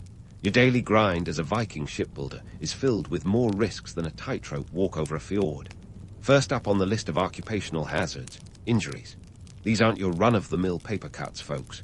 We're talking serious, life-altering injuries. Think about it. You're handling iron tools with the precision of a surgeon and the strength of a blacksmith. One wrong swing of your axe or slip of your adze, and you could find yourself minus a few fingers or worse. And yes, that actually happened. Historical accounts suggest that losing digits was practically a rite of passage for shipbuilders. It's like getting a bad haircut, but permanent. And if you thought getting injured was the end of your woes, think again. The medical practices of the Viking Age were about as advanced as a soggy loaf of bread. If you were lucky, you might get a poultice made of herbs slapped onto your wound, courtesy of the local healer. But let's be honest, the chances of infection were higher than a chieftain's ego. Antiseptics, forget it. Anesthesia, more like a shot of mead and a prayer to Odin. It's no wonder that shipbuilders often lived shorter lives than the warriors they outfitted. But it wasn't just the physical injuries that took a toll. The sheer exhaustion of the job was enough to age you faster than milk left out in the sun. Imagine spending sunup to sundown, day after day, chiseling away at stubborn oak, battling the elements, and wrestling with logistics that would drive even the most seasoned project manager to drink. And speaking of drinking, let's just say that mead wasn't just a celebratory beverage. It was a coping mechanism for the aches and pains that plagued your body. Now, while the romantic image of a Viking shipbuilder might be one of rugged resilience, the reality was more like a constant battle with the elements and your own body. The Scandinavian climate wasn't exactly forgiving, either. Imagine working outdoors in freezing temperatures, your hands numb, your beard frosted over, all while trying to maintain the fine motor skills needed to carve intricate designs into a ship's prow.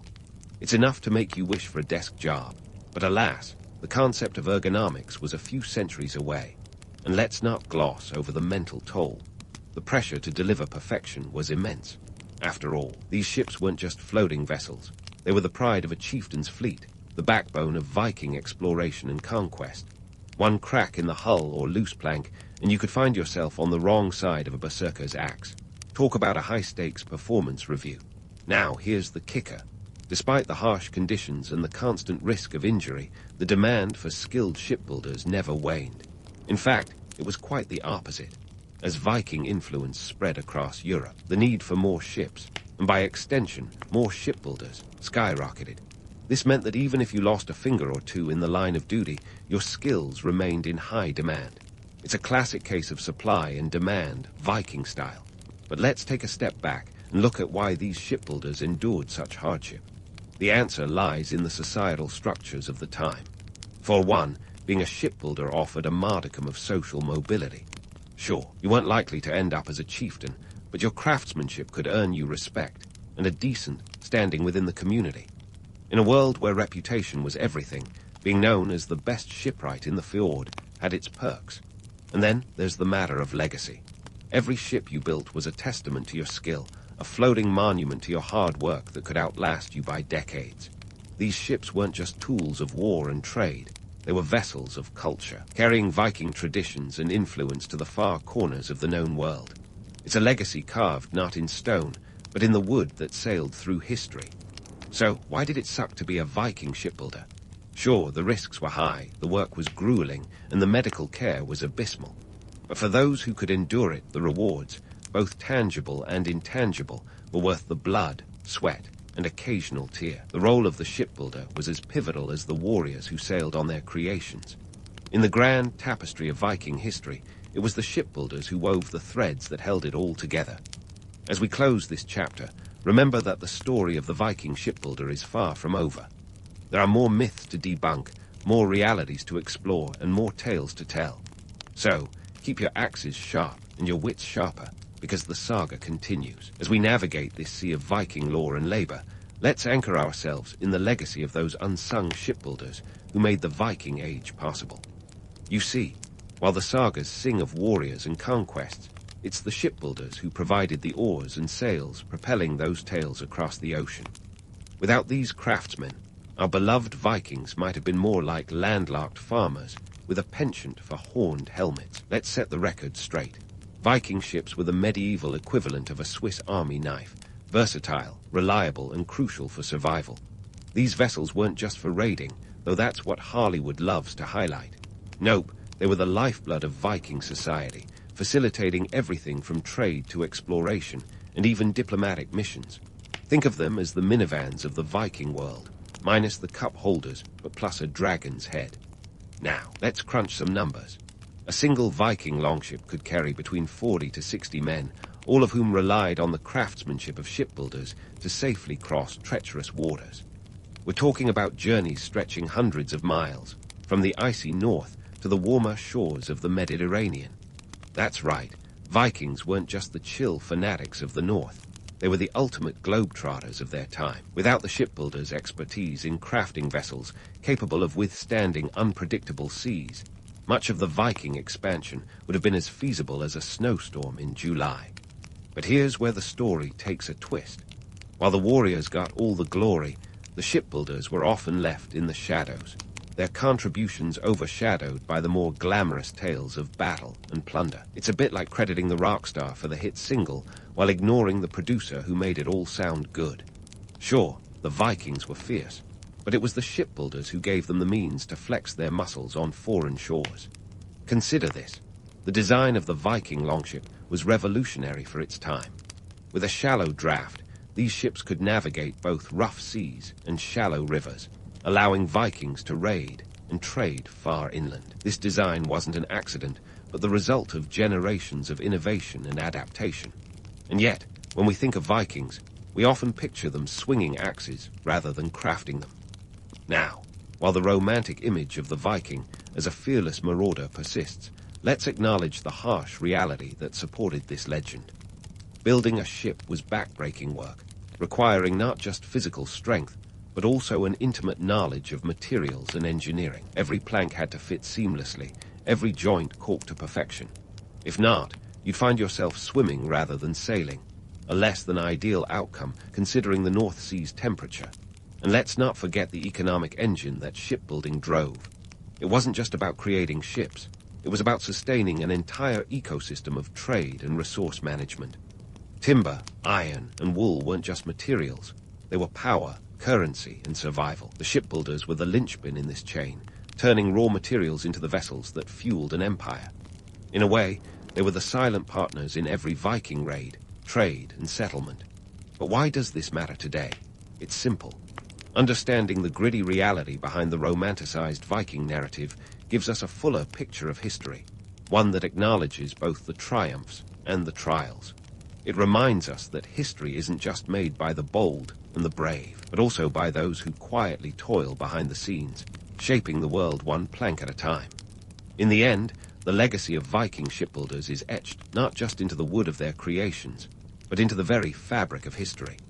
Their contributions were pivotal, their skills indispensable, and their impact lasting. So next time you picture a Viking longship cutting through the misty fjords, spare a thought for the craftsmen who made it all possible. They may not have wielded swords in battle, but they built the ships that carried those swords to glory. In closing, remember that the true essence of the Viking Age lies as much in the calloused hands of the shipbuilder as in the blood-stained swords of the warrior. It's a legacy of innovation, endurance, and craftsmanship that continues to sail through our collective imagination. And while the sagas might forget to mention them, the shipbuilders' contributions are as enduring as the tales of yore, testaments to a time when the world was shaped by the swing of an axe and the curve of a hull. So, as we dark this voyage through Viking history, let's tip our helmets to those unsung heroes who carved their mark on the high seas. Their story is one of quiet perseverance, a reminder that behind every great saga lies a foundation of hard work and ingenuity. In the grand tapestry of history, the shipbuilders are the weavers who held it all together, stitch by stitch, plank by plank. And that, my friends, is a legacy as enduring as the Vikings themselves. The ancient Phoenicians were the kind of people who could turn a mundane task, like inventing an alphabet, into an iconic legacy. As they sailed the Mediterranean, they weren't just trading goods, they were rewriting the very language of commerce, literally. Now, you might think of them as the ancient world's Etsy entrepreneurs, except they were selling more than artisanal crafts. They were peddling purple dye, and unintentionally, a system of writing that would outshine even their most luxurious fabrics. Let's dive into their world, where you couldn't just swipe right on your stone tablet to see who was selling the best cedar wood. The Phoenicians were shrewd traders, not because they had a knack for negotiation alone, but because they understood that lugging around heavy stone inscriptions was the ancient equivalent of buffering on dial-up internet. Slow, cumbersome, and not exactly conducive to fast-paced trading. They needed something light, portable, and dare we say, user-friendly. So they got innovative. Around 1050 BCE, the Phoenicians decided to ditch the hieroglyphs and cuneiforms that were all the rage back then. Instead, they crafted a system of 22 symbols, each representing a consonant sound. This was a revolutionary step away from the pictorial scripts that could have you scratching your head longer than a Game of Thrones family tree.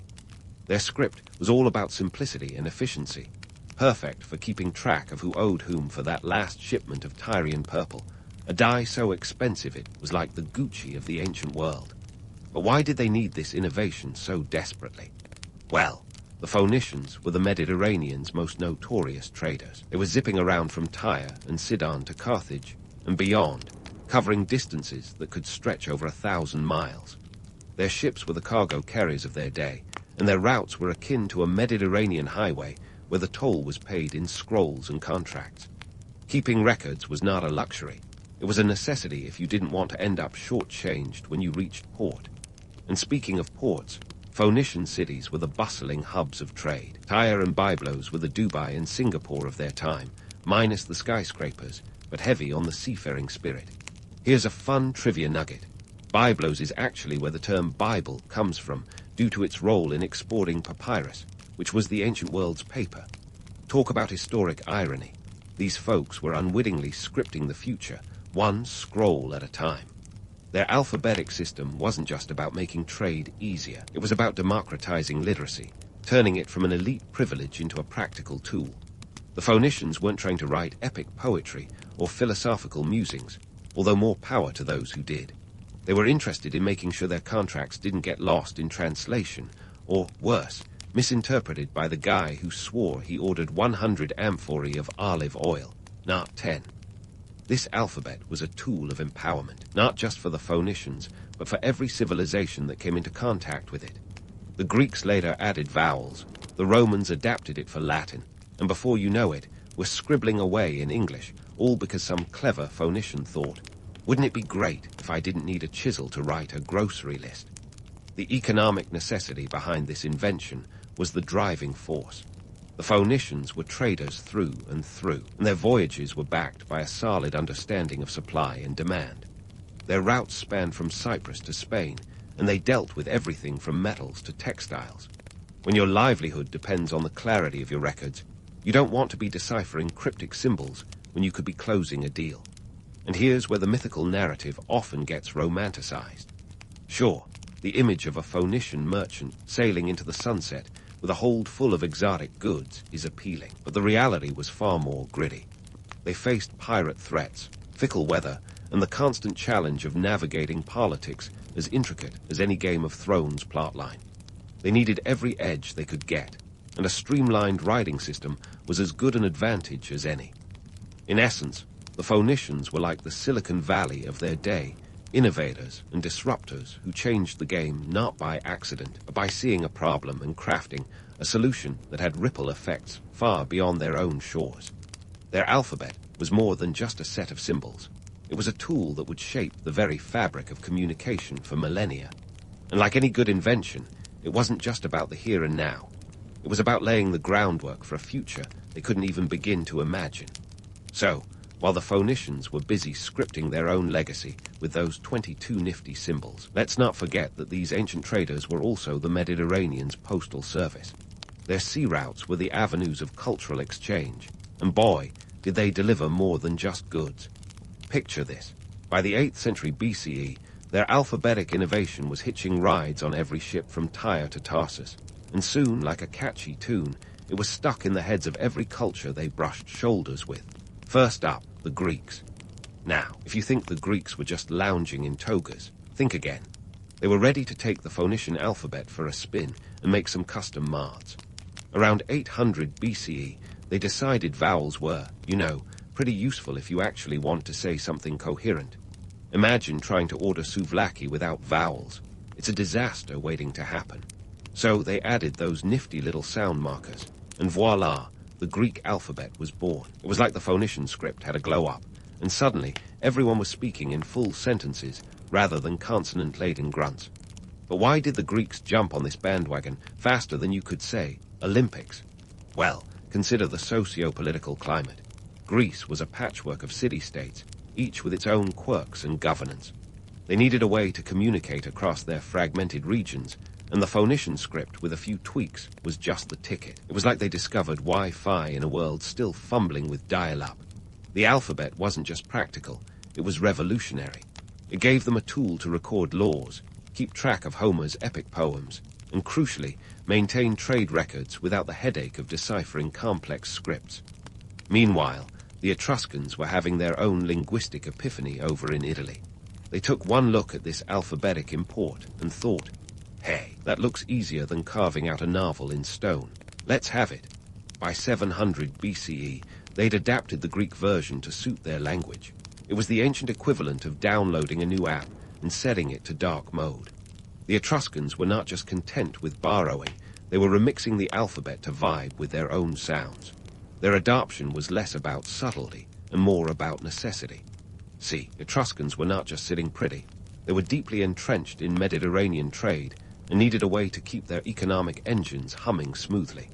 Now, here's where it gets really interesting. The Romans took their cue from the Etruscans, and by the 5th century BCE, they had their hands on this alphabetic marvel. What did they do? They Romanized it, of course.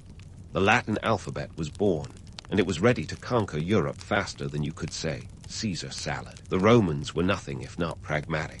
They saw the alphabet's potential to unify their expanding empire, a network of languages and dialects that could otherwise rival a modern-day United Nations meeting. For them, the alphabet was more than just letters. It was a tool of administration, a way to control their vast territories with precision. But let's take a step back and consider why all these cultures were so eager to adopt a new writing system. The answer lies in the power dynamics of the time. Adopting the Phoenician script, or its Greek, Etruscan, or Roman iterations, was like getting the latest tech gadget. It was efficient, it was trendy, and it gave you a leg up in the cutthroat world of trade and politics. Plus, it was a whole lot easier to etch on a clay tablet than those cumbersome cuneiforms. The alphabet didn't just streamline communication, it democratized it, allowing more people to access written knowledge and participate in the bureaucratic and economic life of their societies. This wasn't just about convenience, it was about survival and progress. In a world where alliances could change as quickly as the Mediterranean weather, having a common linguistic framework was a diplomatic coup. It allowed for treaties, trade agreements, and shared cultural texts to be understood across regions. The Phoenician script's simplicity made it incredibly adaptable, and its spread was a testament to the interconnectedness of the ancient world. A world that, despite its complexities, was keenly aware that communication was key to power. Yet, like all good stories, there's a romanticized version of these events that we can't fully buy into. The notion of the alphabet spreading like a benevolent gift across the Mediterranean ignores the gritty reality. The Phoenicians, Greeks, and later the Romans were often at each other's throats over territory, influence, and resources. The alphabet spread wasn't just the result of cultural cooperation. It was a byproduct of conquest, competition, and the relentless human drive to dominate and communicate.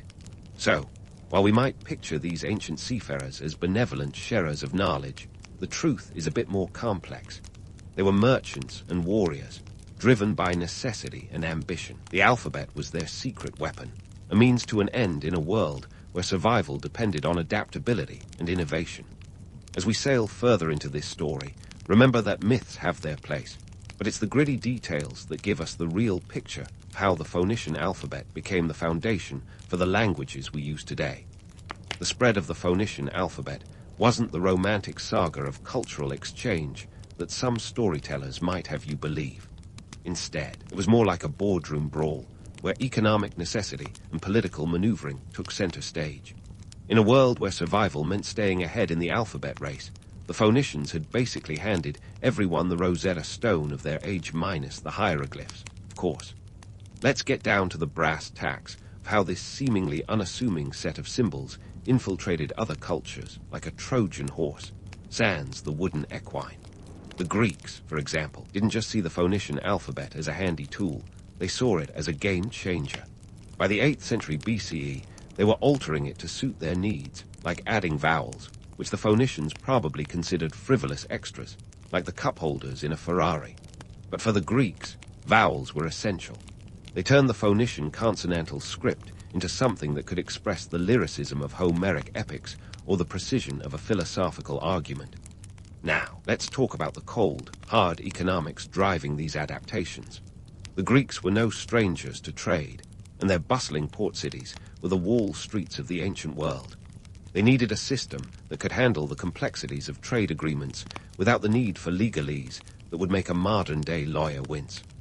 The alphabet became their ledger, their contract, and their means of ensuring that when they paid for 20 amphorae of olive oil, they got exactly that, not a drop less. Meanwhile, the Etruscans were eyeing this alphabetic innovation like a kid at a candy store.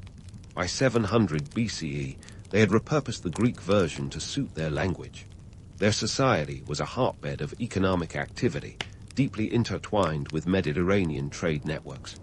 For the Etruscans, adopting the alphabet wasn't just about keeping up with the Joneses. It was about survival in a marketplace that cared less about cultural heritage and more about counting coins accurately. Their adaptation was a no-brainer, a necessary tweak to keep their ledgers and laws as clear as a Tuscan sky. The Romans, always the pragmatists, took one look at the Etruscan alphabet and said, "We'll have what they're having, but make it imperial." By the 5th century BCE, the Latin alphabet was born, and it was as meticulous as a Roman road, ready to march across Europe. The Romans were all about efficiency and control, and an adaptable alphabet was their secret weapon in managing an empire that stretched from the British Isles to the deserts of Egypt. It was the linguistic equivalent of a Swiss Army knife, handy, multi-purpose, and indispensable. But why did these cultures scramble to adapt the Phoenician script? If you think it was purely admiration, let's burst that bubble. This was about staying relevant in a competitive world. The Phoenician alphabet was like the iPhone of ancient writing systems, sleek, user-friendly, and capable of doing what others couldn't.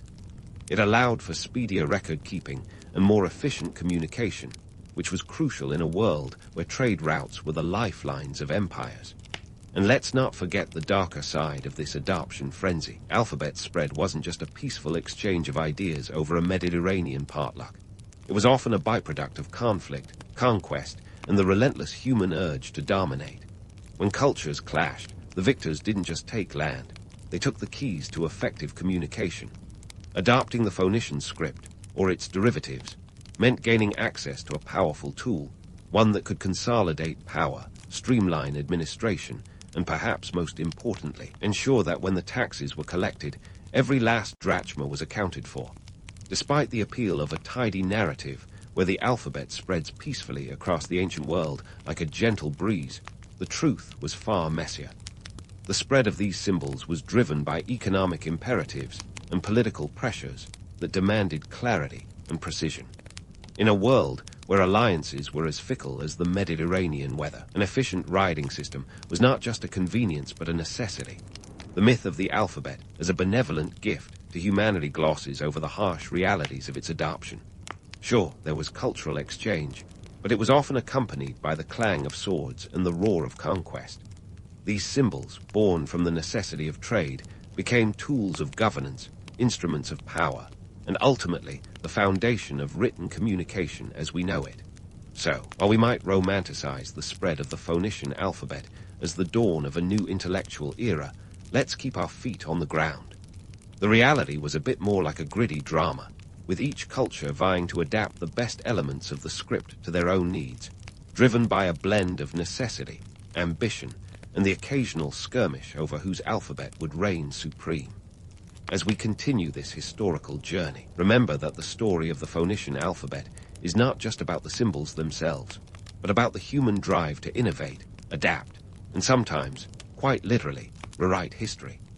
Stay tuned as we explore how this script continued to evolve, shaping not just languages, but entire civilizations.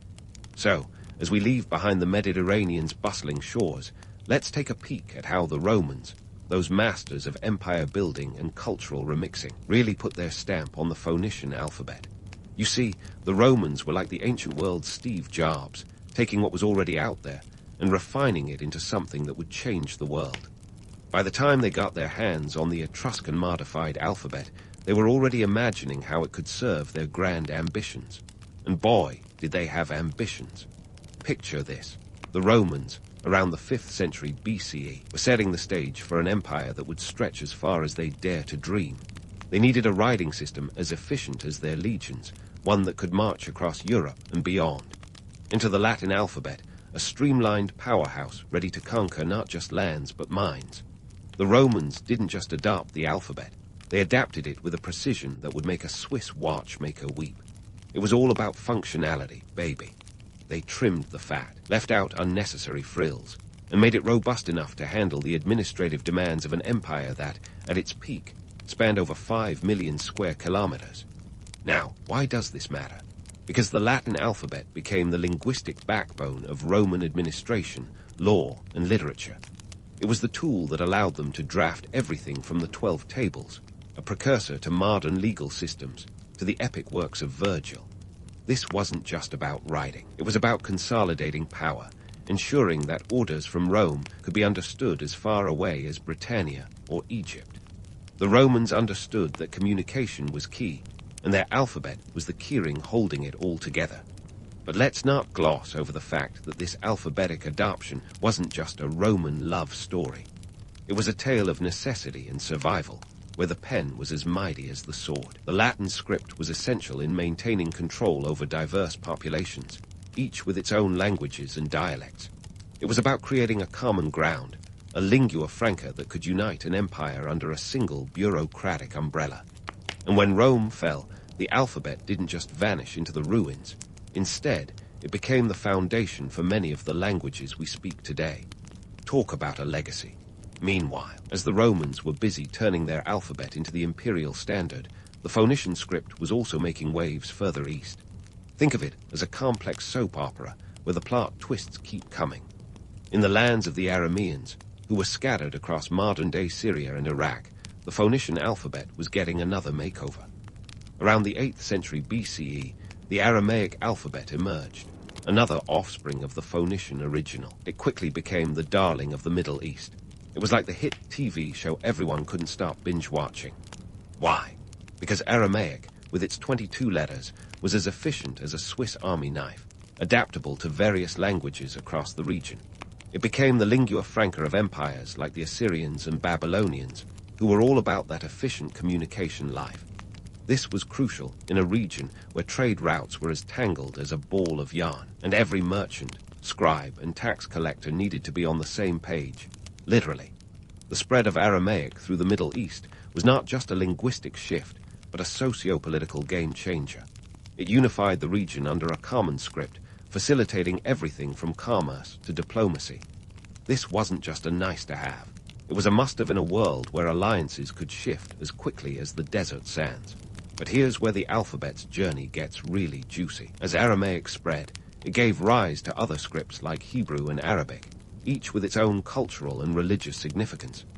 The Hebrew script, for instance, developed around the 10th century BCE and became a cornerstone of Jewish identity, preserving sacred texts that are still central to religious and cultural life today. Meanwhile, the Arabic script, which emerged around the 4th century CE, would eventually become the vehicle for one of the world's most influential languages, spreading across North Africa, the Middle East, and beyond. And let's not forget India, where the Phoenician alphabet's distant cousin, Brahmi, was doing its own thing. Around the 3rd century BCE, Emperor Ashoka, the great unifier of India, adopted the Brahmi script to engrave his edicts across the subcontinent. This script, which owes a nod to the Aramaic alphabet, became the ancestor of many South and Southeast Asian scripts. Talk about a family tree with branches in every direction. In all these regions, the alphabet wasn't just a tool for writing.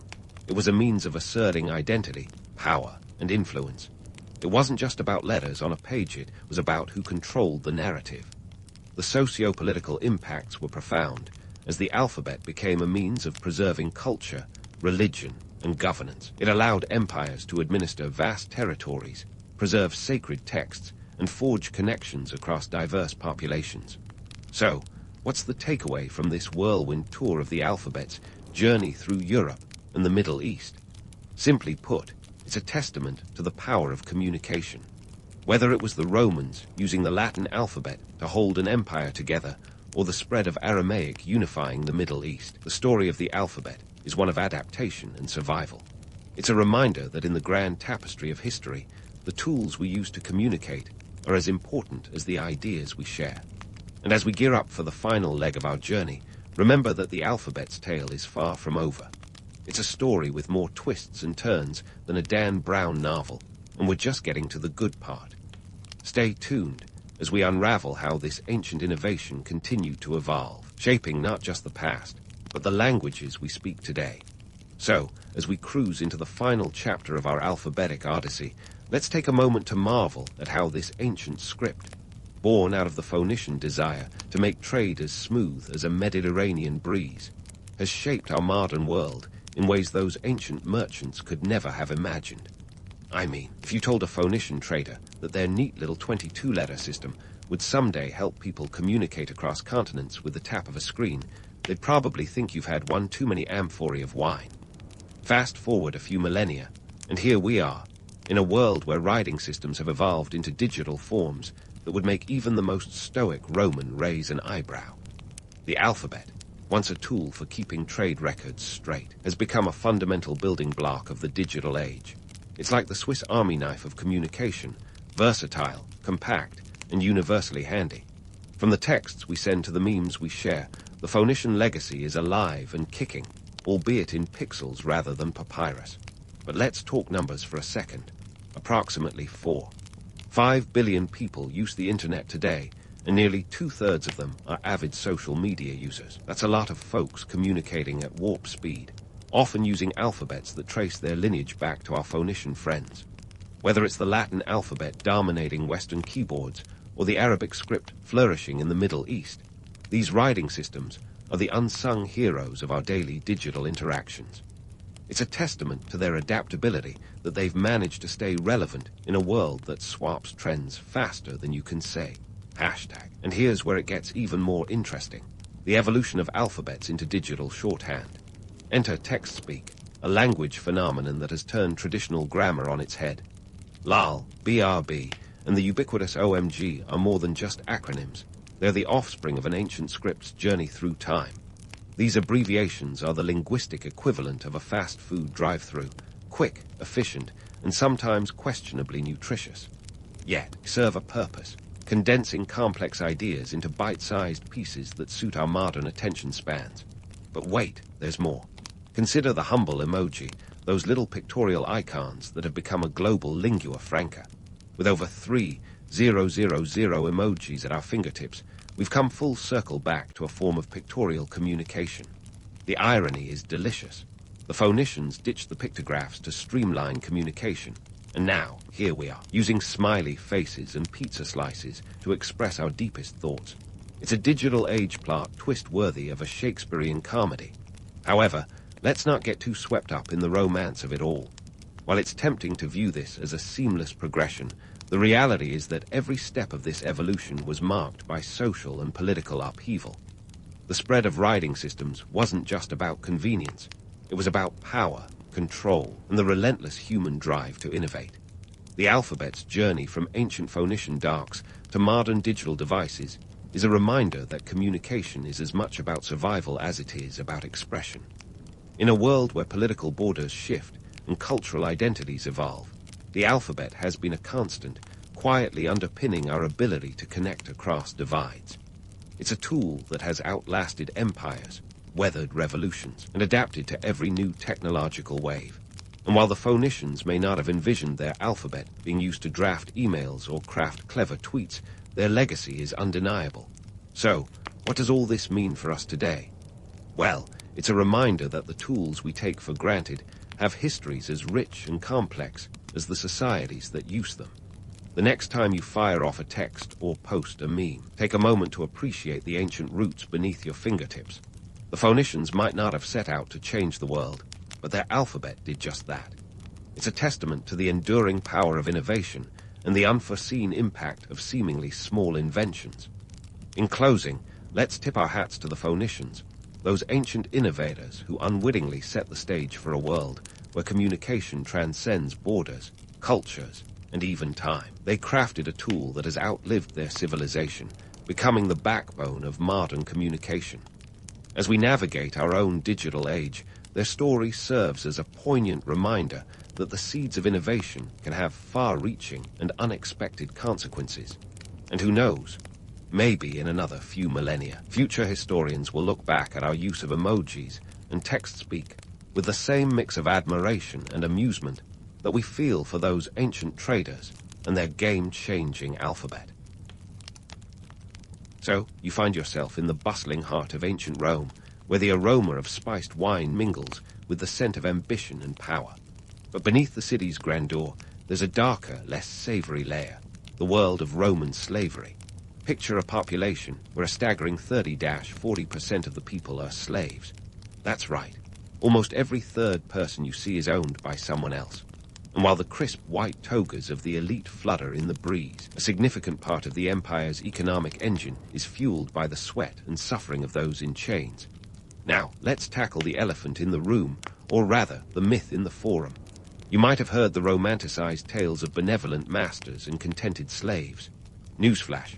Those tales belong in fiction. Sure, there were exceptions. But for every so-called kind master, there were countless others where life was, shall we say, less than a Roman holiday. Slavery in ancient Rome was as brutal as it was widespread, and the idea that it was somehow gentler than other forms of slavery is a theory best left in the dust of history. Let's dive into the numbers, because nothing screams reality like cold, hard data. The Roman economy was a colossal beast, and slaves were its lifeblood. Whether you're looking at the sprawling villas or the bustling workshops, everything was built on their backs.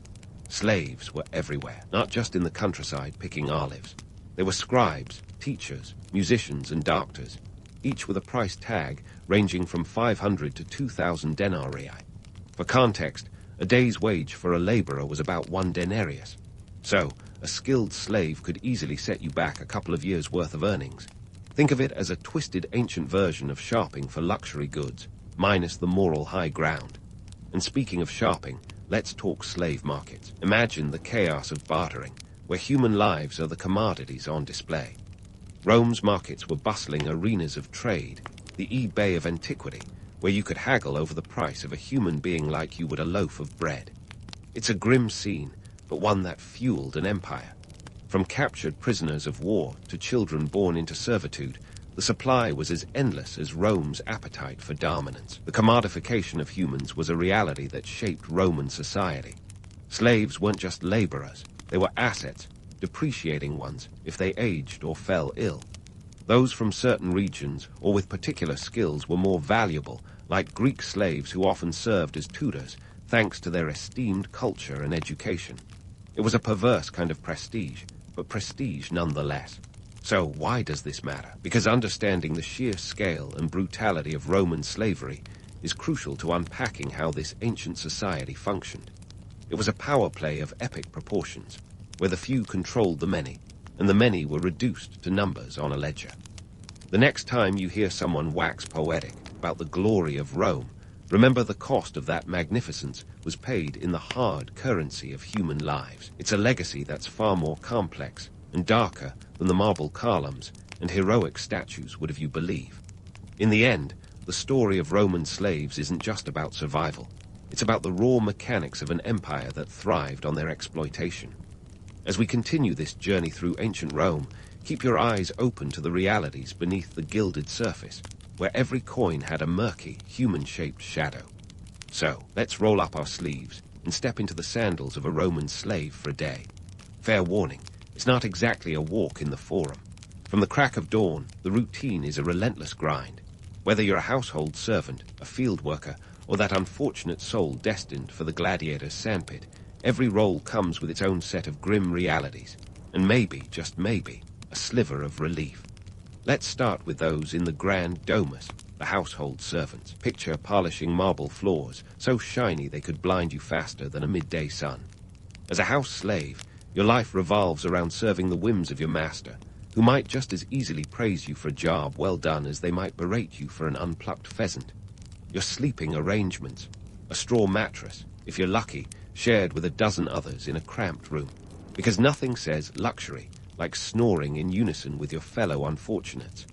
Now, while you might trade the open fields for the confines of a villa, don't think you're living the high life. Sure, you might catch snippets of intellectual conversations or sneak a taste of leftover garum, but the bulk of your day is filled with the same back-breaking work as your comrades toiling in the countryside. And let's not forget the more fortunate slaves who found themselves as personal attendants or tutors. Their proximity to the master's family often meant more scrutiny, and sometimes more danger. After all, even a misplaced scroll could be a fast track to punishment. Speaking of punishment, let's talk about gladiators. The romantic image of a brave warrior battling for glory. A bit less rosy when you're the one facing a hulking Thracian with a trident and a bad attitude. Gladiators were often slaves, and while they were trained and fed better than most, their lives were a gamble with death. Win and you live another day. Lose, and well, let's just say the crowd's thumbs down isn't a sign of encouragement. Then there's the other side of the Roman slave coin, labor in the fields or mines. Imagine the scorching sun beating down as you toil away on endless rows of crops, or the claustrophobic, lung-choking darkness of a mine. In the vineyards of Gaul or the wheat fields of Sicily, slaves worked from sunrise to sunset, their labor feeding an empire that rarely spared a thought for their plight. Breaks were as rare as rain in the Sahara, and respite was a distant dream whispered among weary workers. But let's pause on this notion of respite, because, shockingly, slaves did find moments of reprieve. During certain festivals like the Saturnalia, social norms flipped on their heads. Masters served slaves, and for a brief moment, the chains of servitude loosened. It was a temporary illusion of equality, a theatrical farce in the grand Roman drama. But for many, it was a cherished time of laughter and excess before returning to the grind. Now, addressing the myth of the happy slave, Let's bring in one of Rome's great Stoics, Seneca, who had a thing or two to say about the treatment of slaves. In his letters, Seneca offers a rare glimpse into the Roman psyche, urging kindness and humanity, suggesting that slaves are people too. Imagine that. Yet, despite such philosophic musings, the reality for most slaves wasn't quite so enlightened. Many were treated as tools, seen as investments rather than individuals with thoughts and feelings. While some masters might have embraced Seneca's view, the overarching system was more about profit than philosophy. The economic engine of Rome didn't run on the fuel of compassion, it thrived on exploitation. The Roman elite, ever pragmatic, viewed slaves as both a necessary evil and a status symbol. The more slaves you owned, the more powerful you appeared, a living testament to your wealth and influence. So why does all this matter? Because the story of Roman slaves is a tale of resilience in the face of relentless adversity. It's a testament to the human spirit, surviving and sometimes thriving under conditions that would break even the toughest among us. Every day was a battle, not of swords and shields, but of will and endurance. The grandeur of Rome was built on the backs of those whose names didn't make it into the history books, but whose sweat and toil were etched into its very foundations. As we leave this snapshot of a slave's day behind, remember that each role, each task, was a cog in the great Roman machine. The legacy of these invisible hands is a reminder that history's brightest empires often cast the darkest shadows. But let's not get too somber just yet. There's more to uncover in this saga of survival and subjugation. So stick around as we delve deeper into the lives of those who lived under the Roman sun, where every dawn brought both new challenges and the faintest glimmer of hope. As we delve deeper into the lives of those who lived under the Roman sun, where every dawn brought both new challenges and the faintest glimmer of hope, let's take a hard look at the legal realities that govern the life of a Roman slave. You see, according to Roman law, slaves weren't just people with unfortunate life circumstances. They were property, pure and simple. Imagine being seen as a walking, talking piece of furniture, and not the comfy kind you lounge on during a Netflix binge, but more like a tool that can be discarded or replaced at will. The Roman legal system was a masterclass in treating human beings as assets. A slave's life was dictated by the whims and economic interests of their owner. Want to marry your fellow slave sweetheart? Better check with the boss first, and don't hold your breath for a yes. And if your owner decided to sell you off like an unwanted relic, off you went, with as much say in the matter as a sack of grain. Romantic, isn't it? But wait, there's a plot twist in this grim tale. Manumission. That's right, the golden ticket to freedom existed, albeit for a select few. Manumission was the process by which a slave could be granted their freedom, and it wasn't always as magnanimous as one might hope.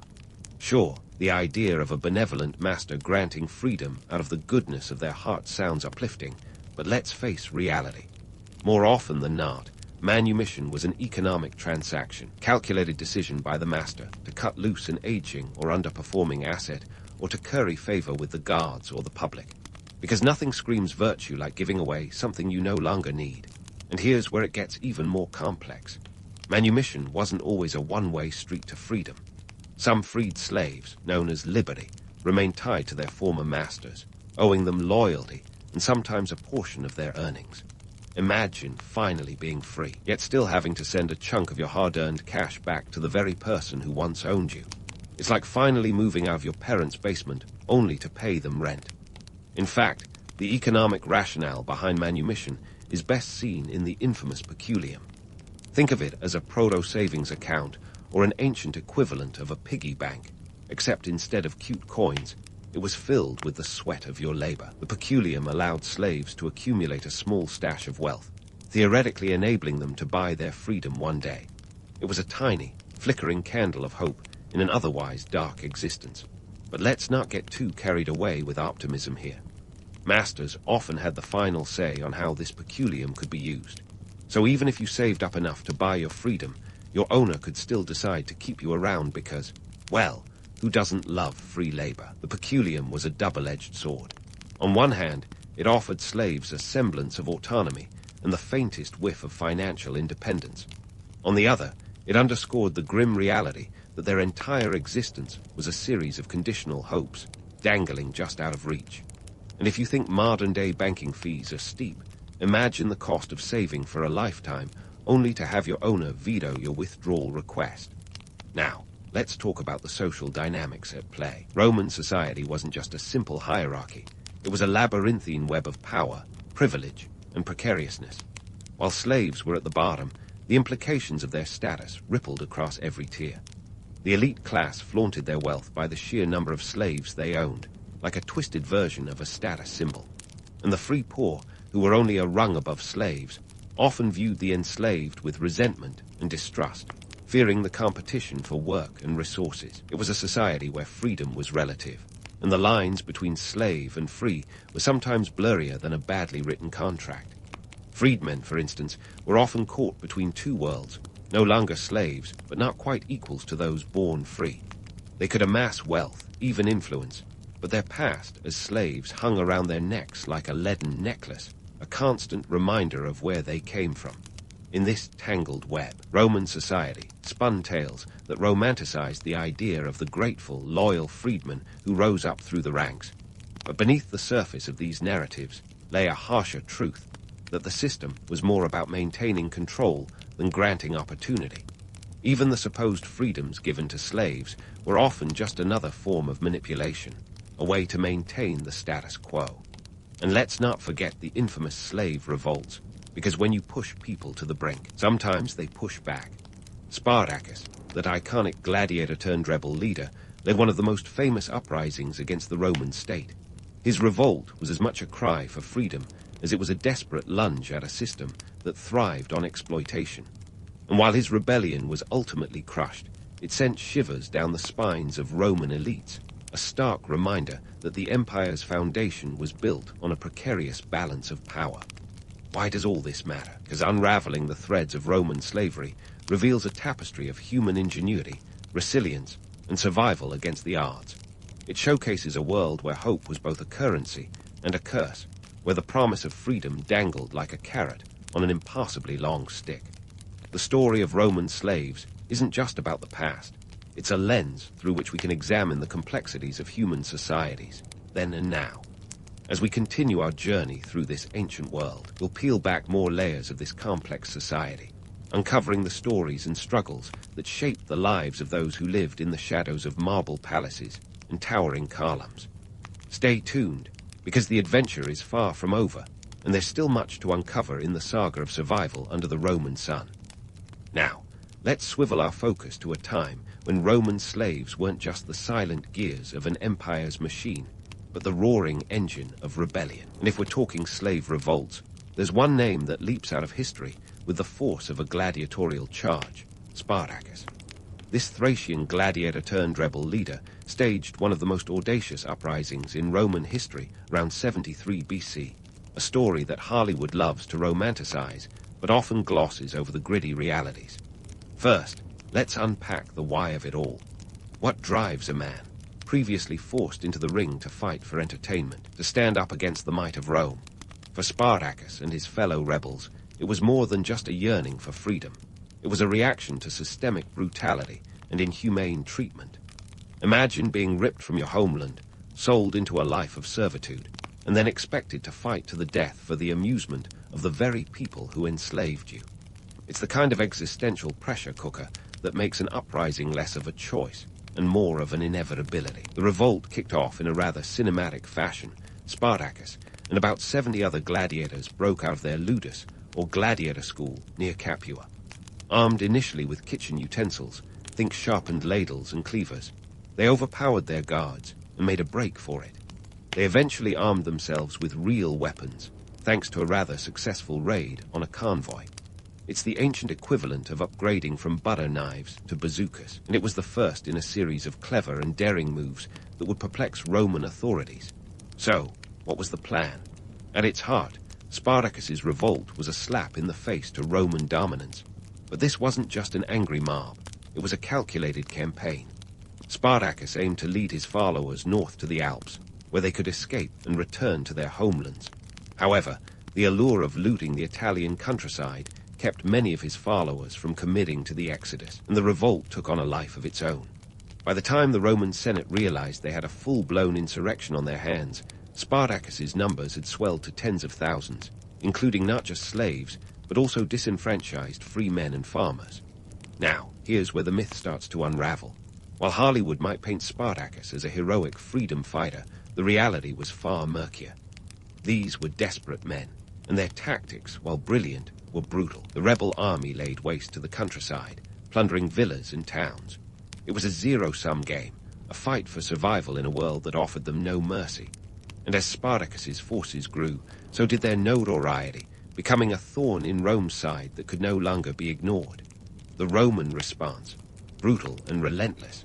Enter Marcus Licinius Crassus, the wealthy aristocrat and general with a penchant for putting down revolts. Crassus was tasked with ending the rebellion and restoring order, and he wasn't about to let a band of upstart slaves make a fool of him. He employed harsh discipline tactics, such as decimation, where 1 in every 10 soldiers was executed in front of his comrades for failure in battle, to whip his legions into shape. Talk about a motivational speech. The final showdown came in 71 BC. Spartacus aimed to break through the Roman lines and escape, but Crassus had other plans. The battle was fierce, with Spartacus himself reportedly cutting a path through the Roman soldiers in a bid to reach and kill Crassus. Unfortunately for Spartacus, the odds were as insurmountable as a Roman aqueduct, and the revolt was crushed. Spartacus fell in battle, his body never recovered, leaving his legacy to be sculpted by history and Hollywood's imagination. The aftermath was as chilling as it was decisive. To send a message that would echo through the ages, Crassus crucified 6,000 captured rebels along the Appian Way, the road connecting Rome to Capua. It was a macabre testament to Rome's might, a grim reminder that defiance, while noble, often came with a high price. But here's the kicker. Despite the brutal suppression, the revolt had lasting impacts on Roman society. It highlighted the vulnerabilities in Rome's reliance on slave labor and forced the Senate to reconsider the risks of such dependency. The very fact that a group of slaves could pose such a threat to the Roman state sent shockwaves through the elite, leading to changes in how slaves were managed and treated. It was a wake-up call, albeit one that came too late for Spartacus and his comrades. So why do we remember Spartacus? Because his story isn't just a tale of rebellion. It's a testament to the human spirit's refusal to accept chains. It's a narrative that appeals to our romantic notions of freedom and justice, even as it reminds us of the harsh realities faced by those who dared to fight for it. Spartacus may not have succeeded in his quest for freedom, but his legacy endures as a symbol of resistance against oppression. A legacy that continues to inspire long after the dust of the arena has settled. As we leave Spartacus and his doomed revolt behind, let's not forget the broader context of these uprisings. They weren't just isolated incidents, but symptoms of deeper societal tensions. The Roman elite might have quelled the immediate threat, but the underlying issues of inequality and exploitation remained as entrenched as the empire's legions. And while Spartacus's rebellion was the most famous, it wasn't the only one. Other revolts flickered throughout Rome's history, like warning beacons on the horizon, each reminding the empire of the volatile foundation upon which it was built. In this tale of rebellion and retribution, the story isn't just about the clash of swords, but the clash of ideals, the eternal struggle between those who wield power and those who yearn for freedom. As we continue exploring the complexities of Roman society, keep your eyes peeled for the stories that challenge the grand narratives, offering a glimpse into the shadows that lurk beneath the gleaming surface of history's most celebrated empires. The saga is far from over, and there's more to uncover in the intricate dance of survival and subjugation under the Roman sun. So, as the dust settles on Spartacus's ill-fated rebellion, it's time to zoom out and take a wide-angle view of Roman slavery's legacy. You see, the echoes of this ancient institution ripple through time, reverberating in our modern discussions on human rights and labor. It's a sobering reminder that the ghosts of Rome are never too far from our present-day struggles. And while we might like to think of ourselves as more enlightened than our toga-clad predecessors, a closer look reveals some uncomfortable truths. First, let's talk numbers because, hey, nothing brings reality into sharp relief quite like cold, hard stats. At its height, the Roman Empire sprawled across 3 continents, encompassing roughly 60 million people. Of those, about 30–40% were slaves, a staggering figure that makes the empire's glittering achievements seem a tad less impressive when you realize they were built on the backs of so many. Fast forward to today, and while outright slavery is illegal almost everywhere, estimates suggest there are still around 40 million people trapped in modern forms of slavery worldwide. That's right, we're talking forced labor, human trafficking, and child exploitation. A shadowy empire of suffering that would make even the most hardened Roman senator blush. And here's where we hit the uncomfortable parallels. Just as Rome's economy was intricately tied to its slave population, modern economies often turn a blind eye to the exploitation lurking in supply chains. Whether it's the clothes on your back or the smartphone in your hand, chances are they've passed through the hands of workers who might not be much better off than a Roman slave. It's the same economic calculus. Maximize profit, minimize cost, and if that means a few human rights get trampled along the way, well, them's the breaks. It's a grim reminder that while the tools and technology have evolved, the underlying dynamics of power and exploitation remain stubbornly familiar. Now, let's swing the spotlight onto the myths that Roman slavery and its aftermath have left us with. The tales of noble gladiators and benevolent masters have persisted, not just because they are compelling stories, but because they serve as convenient narratives that gloss over uncomfortable realities. In popular culture, we love a good underdog story, and Spartacus fits the bill perfectly, a scrappy rebel taking on the might of an empire. But romanticizing these tales can sometimes obscure the harsh truth that for every Spartacus, there were thousands who never had the chance to fight back, whose stories were silenced by the very chains they wore. These myths tell us more about ourselves than about the Romans. They reflect our desire to see progress where there is none, to believe that history is a linear march towards justice rather than a series of messy, overlapping struggles. It's a comforting lie, suggesting that we're somehow different from those who came before us when, in fact, the shadows of the past are never too far behind. Just look at the way we fetishize the Roman Empire itself, the grand architecture, the storied conquests, the intellectual achievements, while conveniently glossing over the human cost of such grandeur. It's a selective memory, one that allows us to admire without guilt, to revel in the glory without confronting the grit. And how about this for irony? The very concept of labor rights, which we often take for granted, owes much to the struggles of those who lived and died under the Roman sun. The notion that workers deserve fair treatment, reasonable hours, and safety on the job is a relatively recent development, born from centuries of exploitation and resistance. In a sense, the slaves of Rome were among the earliest unwilling participants in a long and ongoing battle for dignity in the workplace, a battle that continues to this day in boardrooms, factories, and fields around the world. But let's not wrap this up with too bleak a bow. The legacy of Roman slavery, while grim, is also a testament to resilience and the enduring human spirit. Each slave who toiled, each rebel who resisted, contributed to a broader story of survival against the odds. They remind us that even in the darkest times, there are those who will fight for freedom, who will challenge the status quo, and who will refuse to be reduced to mere footnotes in history. So, the next time you're marveling at a Roman ruin or binge-watching a gladiator flick, take a moment to think about the real stories behind the myths. Think about the lives that were lived in the shadows of history's grand narratives. Because understanding the past isn't just about knowing what happened. It's about recognizing the threads that connect us to those who came before, about seeing the humanity in every dusty corner of history. And with that, we draw the curtain on our journey through the gritty, complex world of Roman slavery. It's a story with no easy answers, but one that challenges us to look beyond the myths and confront the realities.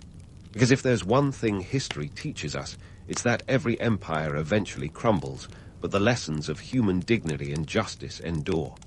Until next time, keep questioning, keep learning, and remember, the past is never as distant as it seems.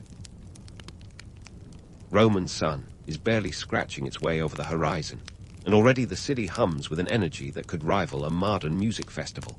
You find yourself smack dab in the middle of ancient Rome on a festival day, and let me tell you, this isn't your average Tuesday. Nope, today is all about Saturnalia, a festival so epic that even the most jaded Roman would crack a smile. This is the time when the usual order of things flips like a toga caught in a breeze. Now, you might be wondering how these folks knew it was time to party. Well, the Romans didn't exactly have Google Calendar, but they did have something called a fasti, a stone tablet calendar that marked out festival days and public holidays. And when it came to Saturnalia, everyone knew the drill.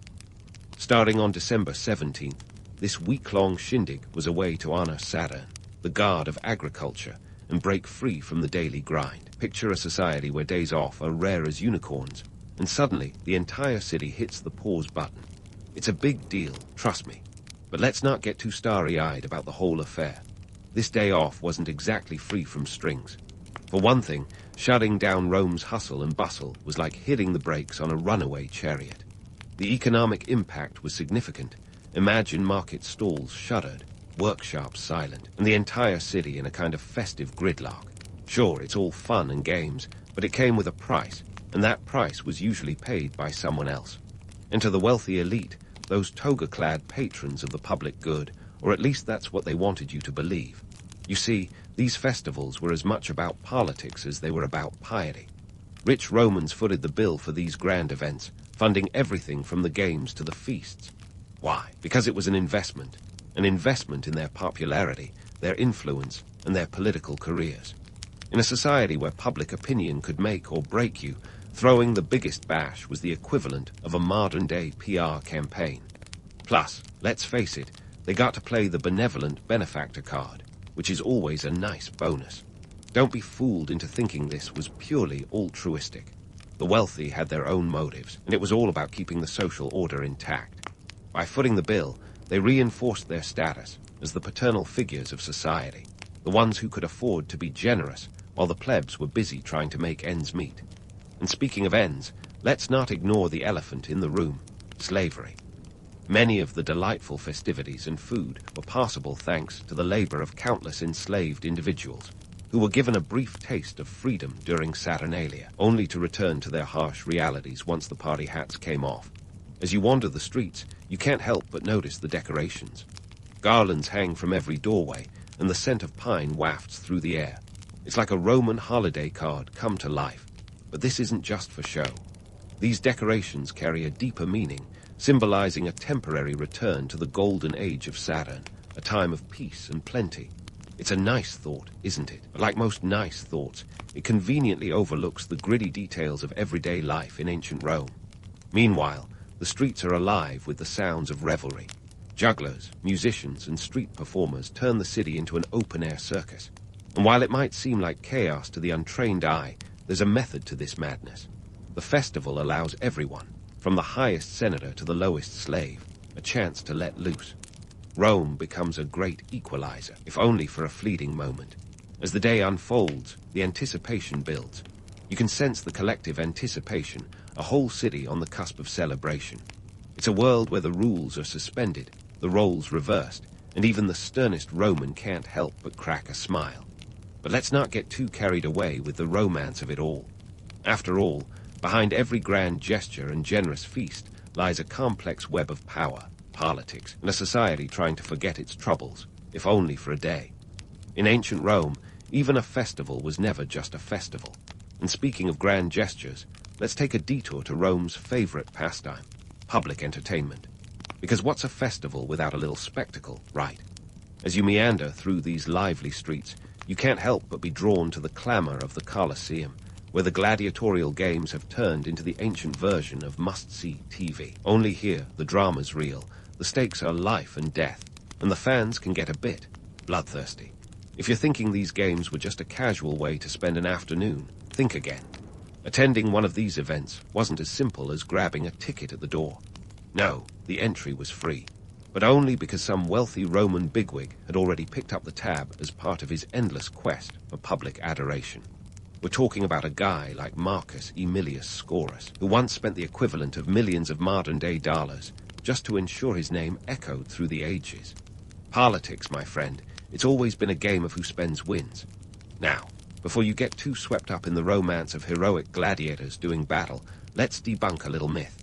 These warriors weren't all brawny heartthrobs with a death wish. Sure, some were volunteers seeking glory or freedom, but many were prisoners of war, slaves, or criminals with little choice in the matter. They were more like ancient action figures than Spartacus in sandals. And while the glamour of the arena has been immortalized in stories and movies, the reality was far less shiny. For every victorious champion, there was another who ended up as just a tragic footnote in the sands of the Colosseum. The games were more than just entertainment.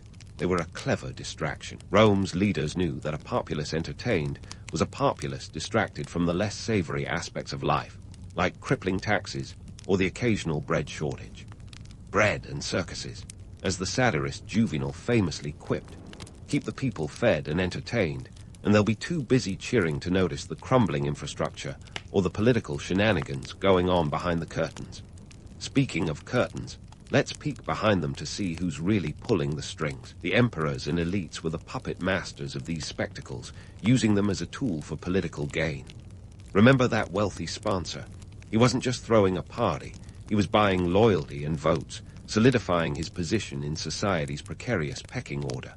The more lavish the event, the more he could flex his status, like some kind of ancient influencer with a penchant for lions and tigers. Not that the crowd was complaining. They loved it. It was like a festival within a festival, a chance to escape reality and indulge in a little vicarious thrill. And the humor, dark as a Roman alley at midnight. The jokes were as sharp as the swords, often poking fun at the grim fate of the gladiators or the follies of the emperors themselves. It was a kind of collective coping mechanism, a way to laugh in the face of life's absurdities. But don't get too comfortable in your seat. While the games might have been free, the refreshments certainly weren't. Vendors hawked everything from wine to snacks, cashing in on the captive audience. And you thought stadium prices were a modern invention. A cup of wine could set you back what a laborer might earn in a day. The economic impact was as real as the gladiators' swords, a testament to how even entertainment had its price in the world of ancient Rome. So here you are, swept up in the chaos of a Roman festival, with the Colosseum's roar echoing in your ears, and the sun beginning to dip behind the city's storied hills. It's a world where power, politics, and entertainment collide, creating a spectacle that's as captivating today as it was 2 millennia ago. But remember, behind every dazzling display lies a complex web of ambition and survival, a reminder that even the grandest gestures are often just smoke and mirrors. Now, as the sun casts its golden glow over the eternal city, you might feel a bit peckish, and trust me, you're in the right place. Forget everything you know about grabbing a quick sandwich. In ancient Rome, midday means one thing, feasting. And when Romans feast, they do it with the kind of gusto that would make even the most extravagant foodie blush. Let's kick things off with the creme de la creme of Roman society, the elite. Picture a banquet so lavish that it would make the table at Downton Abbey look like a fast food joint. We're talking about dining rooms draped in silk reclining couches, because sitting is for amateurs, and tables so heavily laden with food that they've practically grown under the weight. And what's on the menu, you ask? Well, for starters, the Romans didn't just settle for local fare. They imported exotic delicacies from every corner of their empire. Think peacock tongues, flamingo brains, and dormice stuffed with nuts and honey. Yep, you heard that right. Dormice. These little critters were considered a gourmet treat, and if you're not quite sure how to feel about that, you're not alone. But why such extravagance? Well, for the wealthy, these banquets were more than just a meal. They were a power play, a chance to flex their social muscles. Hosting a feast was like throwing a modern-day Oscar party. It displayed wealth, influence, and an understanding of social nuances that could make or break your standing. The right guest list could be as valuable as a political alliance, and the conversation was just as strategic as any Senate debate. Think of it as networking, but with more wine and fewer PowerPoint presentations. Speaking of wine, it flowed more freely than the Tiber River at these gatherings. Romans were passionate about their vino, and not just any grape juice would do. The elite boasted collections from the best vineyards, not only from Italy, but from as far afield as Gaul and Hispania. While a fine vintage could cost several sesterces, it was a small price to pay for the social currency it afforded. After all, a toast with the right bottle could open doors, or at least keep them from slamming shut. Now, let's not pretend that every Roman was living the high life. While the elite indulged in culinary opulence, the common folks, aka the majority, were tucking into decidedly less glamorous fare. Bread was the cornerstone of their diet, and not the artisan sourdough variety. We're talking about simple, rustic loaves, often made with barley or emmer wheat, and sometimes even sawdust when times were tough. Pair that with a little porridge or the occasional olive, and you've got a meal fit for, well, survival. But don't let the simplicity fool you. For the average Roman, just having food on the table was a daily triumph. With grain prices fluctuating like the stock market, securing enough to eat was a constant juggling act. And while the elite were sipping imported wine, the common folk relied on pasca, a tangy concoction of vinegar and water. It might not sound like much, but when you're working under the relentless Mediterranean sun, a little acidity goes a long way to quench your thirst and clean your palate. Now, you might be wondering why wine, regardless of quality, was the drink of choice. Well, in a world without modern sanitation, wine was safer to drink than water, which was often as dodgy as a used chariot dealer. Plus, let's face it, a little buzz made the daily grind a bit more bearable. Even soldiers in the Roman legions were given wine as part of their rations, because nothing says empire building like conquering territories with a goblet in hand. But let's not get too carried away romanticizing the Roman diet. While tales of decadent feasts might stir the imagination, the reality for most was far less glamorous. For every peacock tongue, there were countless bowls of pulse, a basic stew of beans and lentils. Yet despite these disparities, food was a great equalizer of sorts, a necessity that crossed social boundaries, even if the menu didn't. As you digest all this, remember that in Rome, meals were more than just sustenance. They were a reflection of society's complex hierarchy, a microcosm of the broader world where power, politics, and survival were eternally intertwined.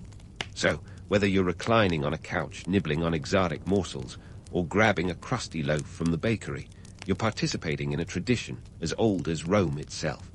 And with the sun still shining and the city abuzz, there's plenty more to explore in this storied metropolis. Stay tuned, because the day is far from over, and Rome has a few more tricks up its toga.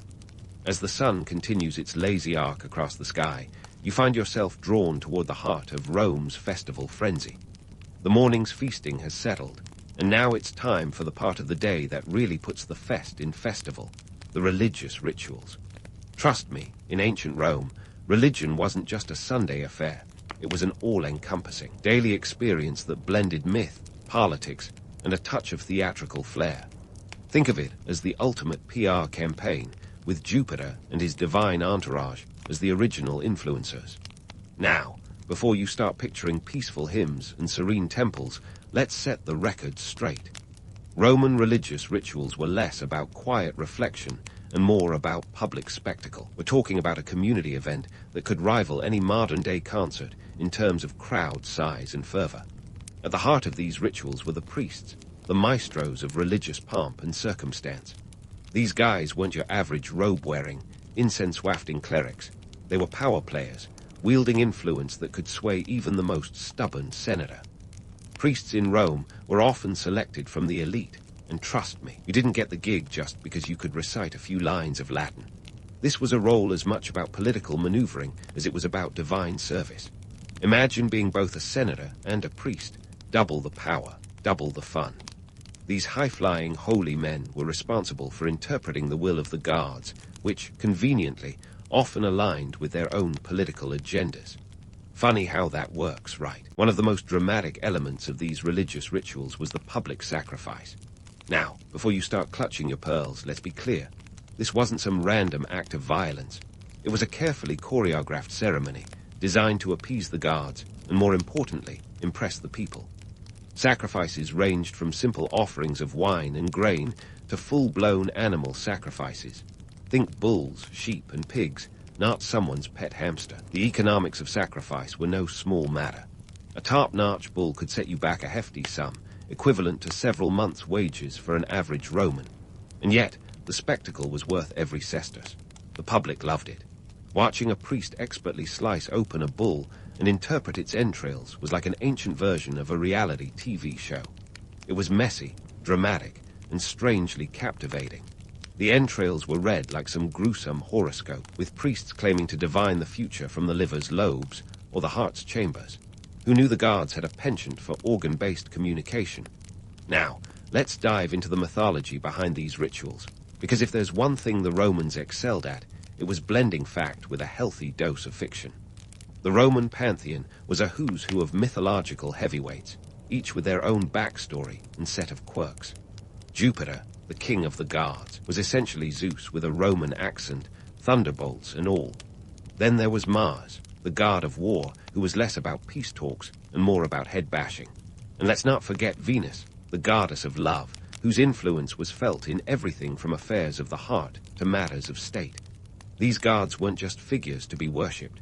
They were tools for political control. Every military victory, every successful harvest was attributed to divine favor. And who ensured that favor? That's right, our friends in the priesthood. The priests spun tales of divine intervention, using every triumph as proof that the gods were on Rome's side.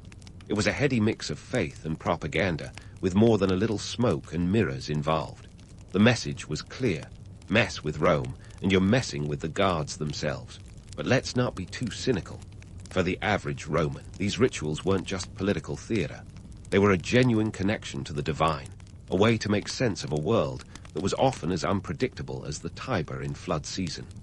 The myths, the sacrifices, the grand ceremonies, they offered comfort and continuity, a narrative that bound the community together in a shared belief system, however embellished it might have been.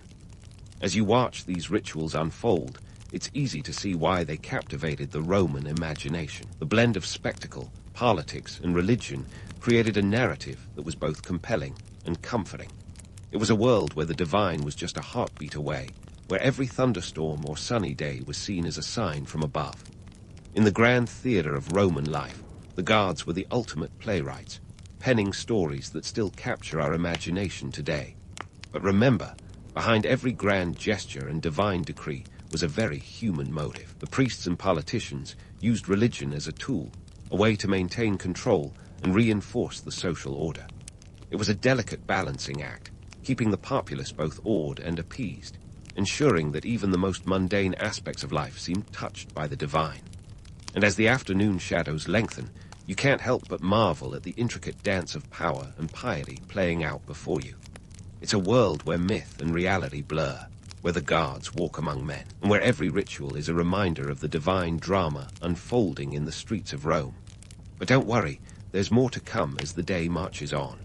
So stay tuned, because in Rome, the sun might set, but the stories are just getting started. As the sun dips lower, casting long shadows across Rome's bustling streets, the festival's buzz begins to mellow, much like the dregs of wine left in amphorae after a raucous party. But don't let the fading light fool you into thinking that Rome is ready to tuck in for the night.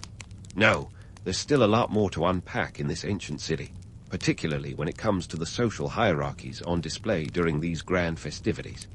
Let's start with the class distinctions. Picture a society where your toga's quality could spell the difference between being greeted with a nod or a sneer. The Roman class system was a finely tuned orchestra, and every citizen knew their part. At the top were the patricians, the aristocrats who could trace their lineage back to Rome's founding families. These folks had wealth, power, and influence flowing through their veins as surely as the Tiber flowed through the city. For them, festivals were an opportunity to flaunt their status, like peacocks with a penchant for politics. Then there were the plebeians, the common citizens who made up the majority of Rome's population. They were the backbone of the city, the ones keeping the gears of commerce, agriculture, and industry grinding. During festivals, they enjoyed a rare taste of leisure, a break from the relentless hustle of daily life. But let's not kid ourselves. While they could mingle with the elite in the public squares, the barriers remained as real as ever. The plebs might rub shoulders with their betters during the revelry, but when the garlands came down, they returned to their everyday struggles, where bread was often the main course and political power was a distant dream. Now, let's talk about women. Roman women, a topic often shrouded in layers of myth and mystery. Despite what you might see in Hollywood epics, they weren't all scheming seductresses or dutiful damsels. In reality, women's roles in festivals were as complex as the society they inhabited. Elite women, like their male counterparts, saw festivals as a chance to enhance their social standing. They could host gatherings, flaunt their family's wealth, and make influential connections, all while navigating the intricate web of Roman social etiquette. However, this wasn't a world of equal opportunity. While wealthy women could wield influence behind the scenes, their public power was limited. They couldn't vote or hold office, and their social mobility was often tied to the men in their lives. But let's give credit where it's due. Roman women knew how to play the game. They were skilled at leveraging their familial connections, subtly steering the political winds from the domestic sphere. It was a delicate dance, one that required a keen mind and a deft touch. And where do slaves fit into this grand tableau? Slavery in ancient Rome was a brutal reality, a system that underpinned the entire economic and social order. During festivals like Saturnalia, slaves experienced a brief, tantalizing glimpse of freedom. The roles were reversed, with masters serving their slaves, a symbolic gesture that underscored the holiday's theme of social inversion. But don't let this temporary reprieve fool you into thinking it was some kind of ancient workers' holiday with a happy ending. The harsh truth was that once the festivities ended, the shackles of servitude were fastened firmly back in place. Slavery was a cornerstone of Roman society, and the fleeting taste of liberty was just a reminder of the chains that bound them the rest of the year. Speaking of chains, let's bust a few myths about these festivals while we're at it. There's a romantic image of Roman festivals as times of universal joy and carefree celebration. But the reality was often more complex and less idyllic. For the elite, festivals were an investment in social capital, a chance to cement their status and influence. For the common folk, they were a welcome respite, yes, but also a reminder of the stark inequalities that defined their lives. And for slaves, the brief taste of freedom was bittersweet, underscoring the harshness of their everyday existence. In the end, Roman festivals were a microcosm of the society that created them, a blend of spectacle and substance, myth and reality. They were times of joy and revelry, but also of power and politics, where every gesture was laden with significance, highlighted the best and worst of Roman life, a reminder that the more things change, the more they stay the same. As you stand there, watching the last of the revelers meander home, it's tempting to get swept up in the romance of it all. The grandeur, the spectacle, the feeling of unity and community. But don't forget the gritty realities lurking beneath the surface. The stark social divisions, the political machinations, the economic disparities. These festivals were a time to forget, if only for a moment, the harshness of daily life. Yet they were also a stark reminder of the very structures that kept that life in place. And so, as the stars begin to twinkle over the eternal city, you're left to ponder the legacy of these grand celebrations. They were a testament to Rome's ingenuity and its contradictions, a society that could create such beauty while perpetuating such hardship. The legacy of Roman festivals is more than just the echoes of laughter and the remnants of garlands. They are a window into the human condition, a reflection of our capacity for both greatness and folly. So, as you drift off to sleep with these stories swirling in your mind, remember this. History is always more than just the sum of its parts. It's a tapestry woven from the threads of countless lives, each one contributing to the grand narrative of our shared past. And in that tapestry, Roman festivals are a vibrant thread, rich, complex, and always worth exploring. Napoleon Bonaparte, the man who put the Nan in Napoleon complex, started his life surrounded by the rocky, sun-drenched landscape of Corsica in 1769, a year after the French wrestled the island from Geno's hands. Born to a minor noble family, he wasn't exactly cradled in luxury, but hey, he wasn't destitute either. Napoleon was the second out of 8 siblings, so you can bet he learned early on how to elbow his way to the dinner table. As a kid, he was shipped off to mainland France to get himself an education, which was a bit of a culture shock given his Corsican accent and his peers' penchant for teasing. Now, you might think young Napoleon was busy daydreaming of empires, but to be honest, he was probably more focused on surviving military school at Brienne-le-Chateau, where he was noted for being a bit of a loner, more interested in books than banter. By 1785, at the ripe old age of 16, he graduated and joined the French artillery as a second lieutenant. Here's the little-known nugget. Artillery was considered the nerdy branch of the military because it involved a lot of math. Little did they know, those calculations would soon be firing him to fame. Fast forward to 1793, and Napoleon's star began to rise with the siege of Toulon. The city was in revolt against the French Republic, and Napoleon, still relatively unknown, saw an opportunity. He devised a plan to capture a crucial hilltop position, which was a turning point in the battle.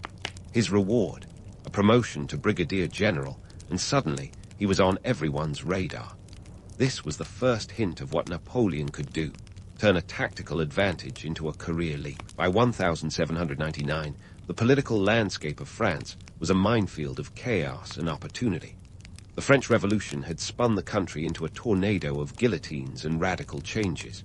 While most were losing their heads, literally and figuratively, Napoleon saw a ladder.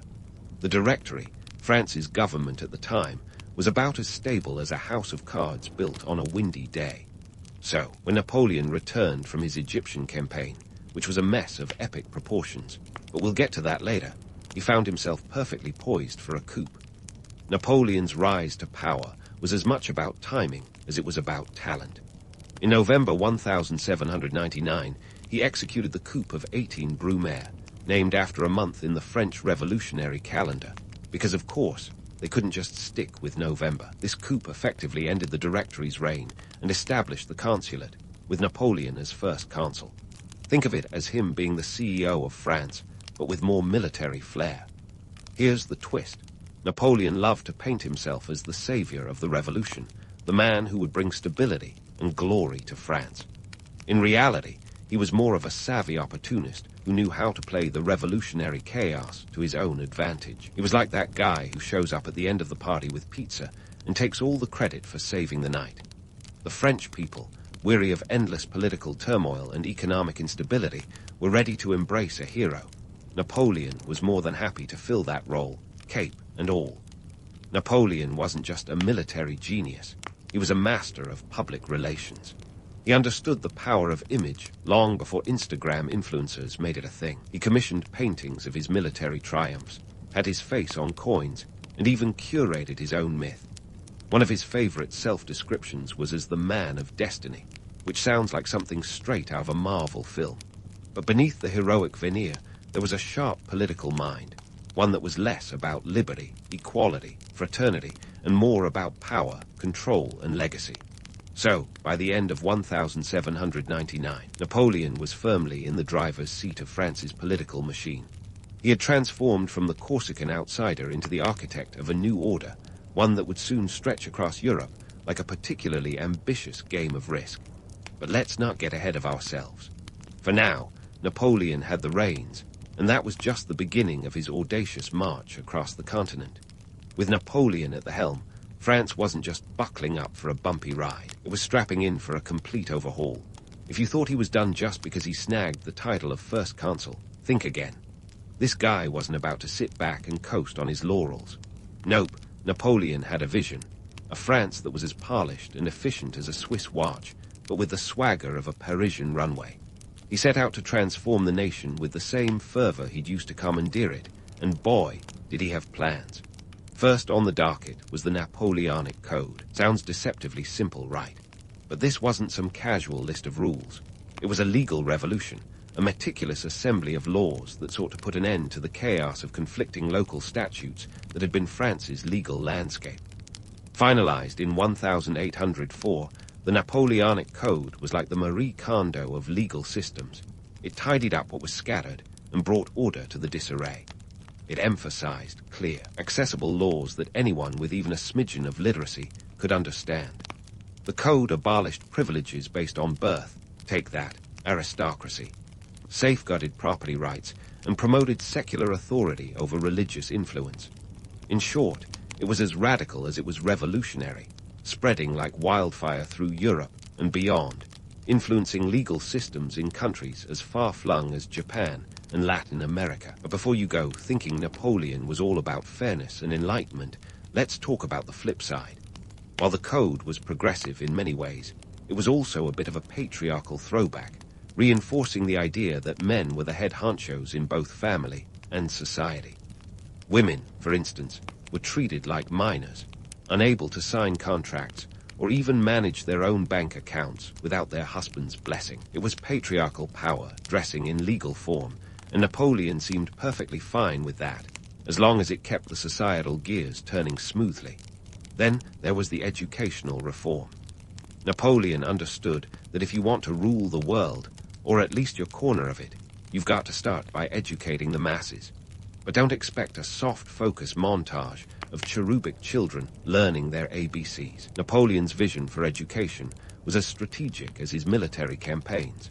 He established lycées, a network of secondary schools that cranked out future civil servants and military officers with the efficiency of a 19th century factory. It was all about producing loyalists who could help run his empire. These state-controlled schools were heavy on subjects like mathematics and military science, light on philosophy and the humanities. After all, you can't have too much free thinking when you're trying to centralize power. Speaking of centralization, Napoleon loved it more than a cat loves knocking things off tables.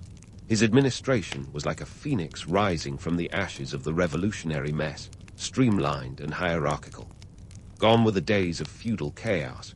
In their place stood a bureaucratic behemoth, with Napoleon at its apex. He divided France into departments, each overseen by a prefect, essentially his eyes and ears in every corner of the land.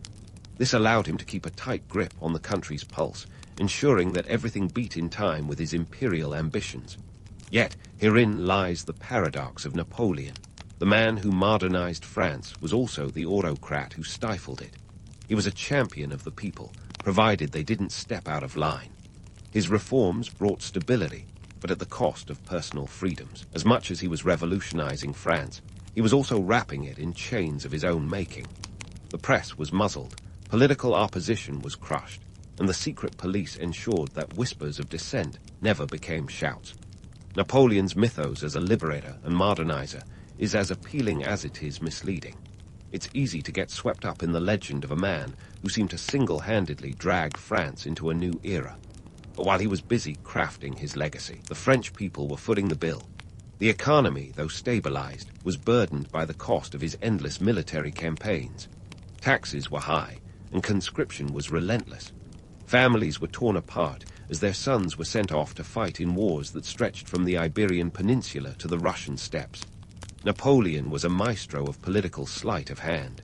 One moment, he was dashing and dynamic. The next, a ruthless ruler. His image as a man of the people was meticulously constructed, yet the reality was more complex.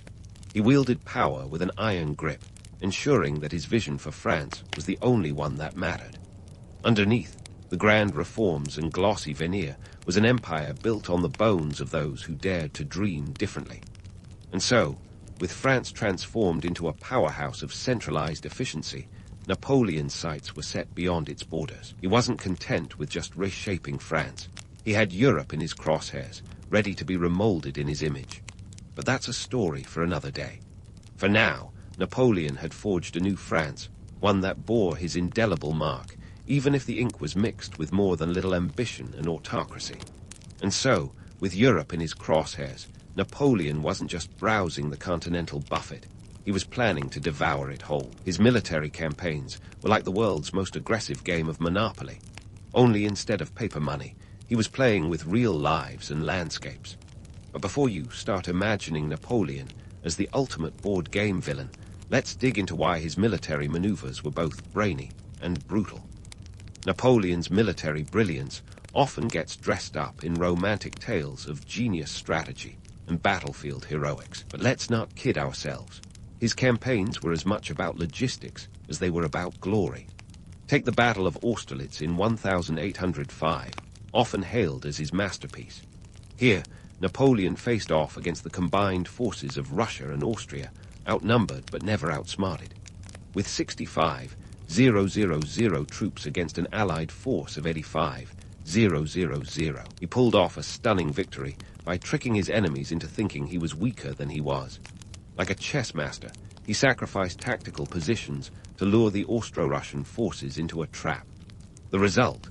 A decisive win that sent shockwaves across Europe and cemented his reputation as a military prodigy.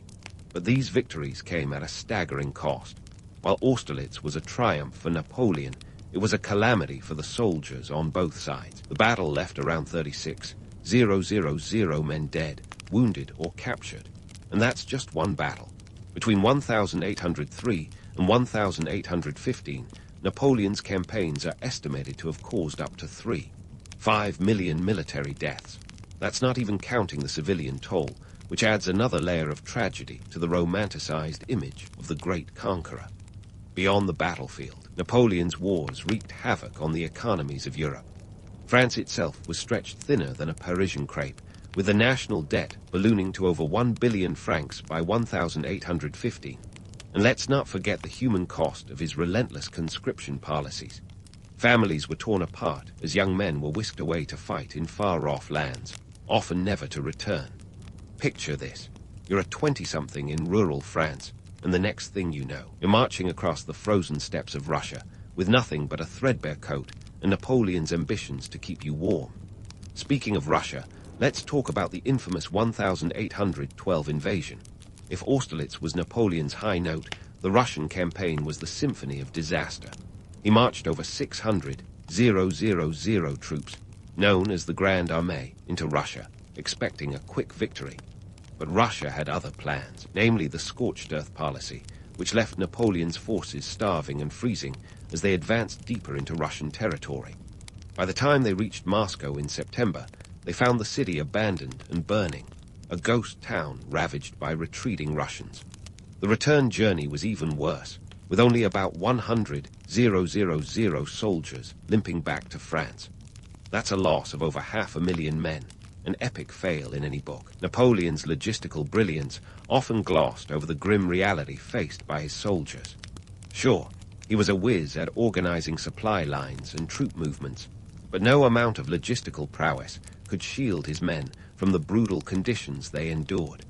Frostbite, disease, and starvation were constant companions, and the promise of glory quickly turned into a grim struggle for survival. Yet, despite these hardships, Napoleon managed to maintain a remarkable level of loyalty and morale among his troops. His charisma was nothing short of legendary, but it was a double-edged sword. His soldiers followed him to the ends of the earth, but they also paid the ultimate price for his ambitions. While Napoleon's battles were making headlines, they were also emptying coffers. The economic burden of his wars was felt far beyond France's borders. The continental system, Napoleon's attempt to blockade British trade, was like a self-inflicted wound on the economies of Europe. It aimed to cripple Britain by cutting off its trade, but instead it backfired, leading to widespread smuggling and resentment among France's supposed allies. Countries like Portugal and Spain found themselves caught in the crossfire, leading to the Peninsular War, a drawn-out conflict that bled resources and lives. Even as Napoleon's star began to wane, his mythos as the great conqueror persisted. Romanticized portraits and tales of his exploits spread like wildfire, painting him as the embodiment of military genius. But beneath this glossy veneer lay the harsh truth. Napoleon's empire was built on the backs of those who bore the brunt of his ambition. His legacy is a paradox, a blend of undeniable brilliance and devastating hubris. And so, as Napoleon's empire stretched across Europe like an overextended rubber band, the tension was mounting. His military campaigns, while awe-inspiring, were unsustainable, leaving a trail of destruction that would have long-lasting impacts. With the weight of Europe on his shoulders, Napoleon was a man racing against time, trying to hold together a crumbling empire even as the world he'd shaped began to unravel. But that's a story for another day.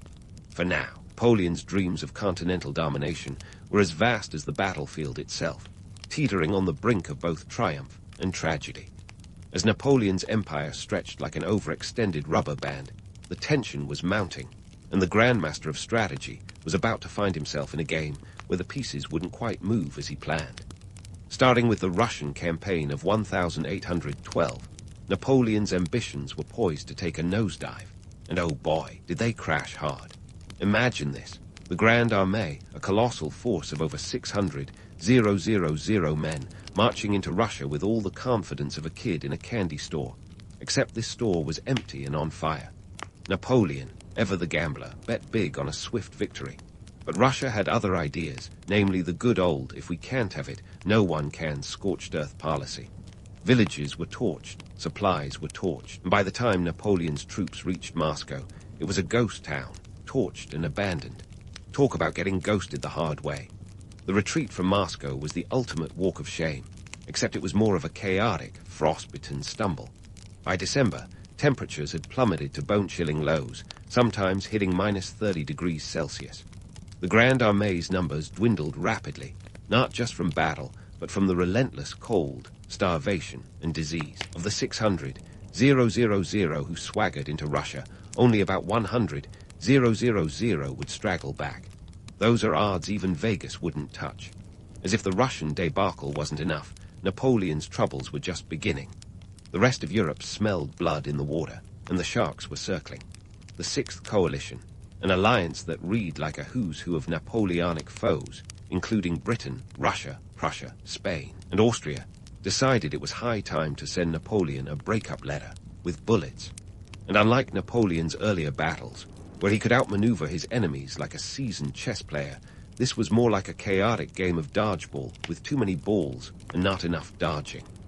The Battle of Leipzig in 1813, also known as the Battle of Nations, because apparently no dramatic name was too much, was the largest military engagement in Europe prior to World War I. It was Napoleon against, well, just about everyone. Over 600,000 troops clashed, with coalition forces outnumbering Napoleon's army by some 150,000. The four-day slugfest ended in a resounding defeat for Napoleon, forcing him to retreat into France with his tail metaphorically between his legs. This battle was a wake-up call that the emperor's tactics were starting to show their age, much like an expired jar of mustard. Napoleon's myth of invincibility was crumbling faster than a stale croissant. His once loyal allies were jumping ship, and his empire was shrinking faster than you could say adieu. The economic strain was monumental. France was knee-deep in debt, thanks to the endless wars and the continental system that did more to starve French allies than British markets. As the coalition forces advanced, the French economy was like a house of cards on a windy day, teetering, flimsy, and ready to collapse. In early 1814, coalition forces invaded France itself. They weren't just knocking on the door, they were kicking it down with the subtlety of a rock concert in a library. Napoleon, ever the scrapper, managed to pull off a few tactical victories, but it was like trying to plug a sinking ship with band-aids. His forces were depleted, his resources stretched thinner than a Parisian model, and his allies had the loyalty of a fair-weather friend. By April 1814, Napoleon was finally cornered. Paris fell to the coalition forces, and with no cards left to play, on April 6th, he was forced to abdicate. The emperor who had once reshaped Europe with the sweep of his hand was now banished to the island of Elba, a tiny speck in the Mediterranean. It was a fall from grace so spectacular, it makes Icarus look like he barely got off the ground. But even in exile, Napoleon's legend refused to die. There was something undeniably magnetic about the man who had once made Europe dance to his tune. He was like the ultimate comeback story waiting to happen. The sheer audacity of his rise, the brilliance of his reforms, and yes, the tragic hubris that led to his fall, all combined to create a myth that was as enduring as it was misleading. As Napoleon cooled his heels on Elba, the world he had left behind was busy picking up the pieces. The Congress of Vienna was convening, and Europe was about to get a makeover, courtesy of the very powers that had united to bring him down. But that, my friends, is a tale for another day. Napoleon's story wasn't quite over yet, and neither is ours. Stay tuned for the next chapter, where the man who once had Europe at his feet makes a daring return that would set the stage for his final act. And so, just when you thought Napoleon's story was destined for the history books, the man proved he had one last trick up his sleeve. March 1815 rolls around, and Napoleon pulls a Houdini, escaping Elba like a rock star sneaking out of a hotel past curfew. He lands in France, not with a whimper but a resounding bang, kicking off what history would dub the 100 Days. It's like the world's most ambitious encore, complete with a march to Paris, and a growing army of loyalists who apparently hadn't read the last chapter of his biography. Napoleon's return was audacious, to say the least. He wasn't just banking on old loyalties, but on the discontent simmering under the surface. France, under the restored Bourbon monarchy, was like a poorly reheated soufflé, stale, unappealing, and leaving many with a bad taste in their mouths. So when Napoleon landed on the French coast, it wasn't just nostalgia that rallied troops to his cause, but a genuine yearning for the glory days of his empire. By the time he reached Paris, the Bourbon king had fled, and Napoleon was back in power, with a swagger that could rival any modern-day comeback tour. But here's the kicker. While Napoleon was busy reclaiming his throne, the rest of Europe was busy plotting his downfall. Again, the Seventh Coalition, because apparently they couldn't get enough of these group projects, banded together to put an end to the Napoleon saga once and for all. With Britain, Prussia, Austria, and Russia leading the charge, they were essentially the Avengers of the 19th century, but with bayonets instead of superpowers. Napoleon, ever the strategist, knew he had to act fast. His plan, divide and conquer. He aimed to knock out the coalition forces before they could fully unite. So off he marched into Belgium like a general on a caffeine high, ready to face his destiny at the Battle of Waterloo. And oh, what a showdown it was. June 18, 1850, a date etched in the annals of history as the day Napoleon met his match.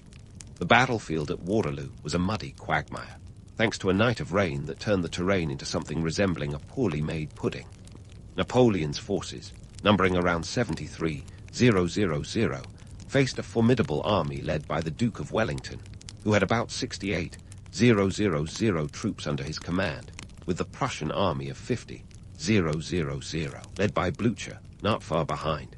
The battle was epic in scale and intensity, a symphony of chaos and courage that stretched from morning until dusk. It was a seesaw of advantage, with each side gaining ground, only to be pushed back in a bloody dance of attrition. Napoleon's strategies were as sharp as ever, but the Allied forces had learned from past encounters. Wellington's troops held firm at strategic points, while the Prussians arrived just in time to tip the balance. By the end of the day, Napoleon's forces were in full retreat. The loss was devastating, both in manpower and morale. Around 25,000 of his troops were killed, wounded, or captured, while the Allies suffered about 22,000 casualties.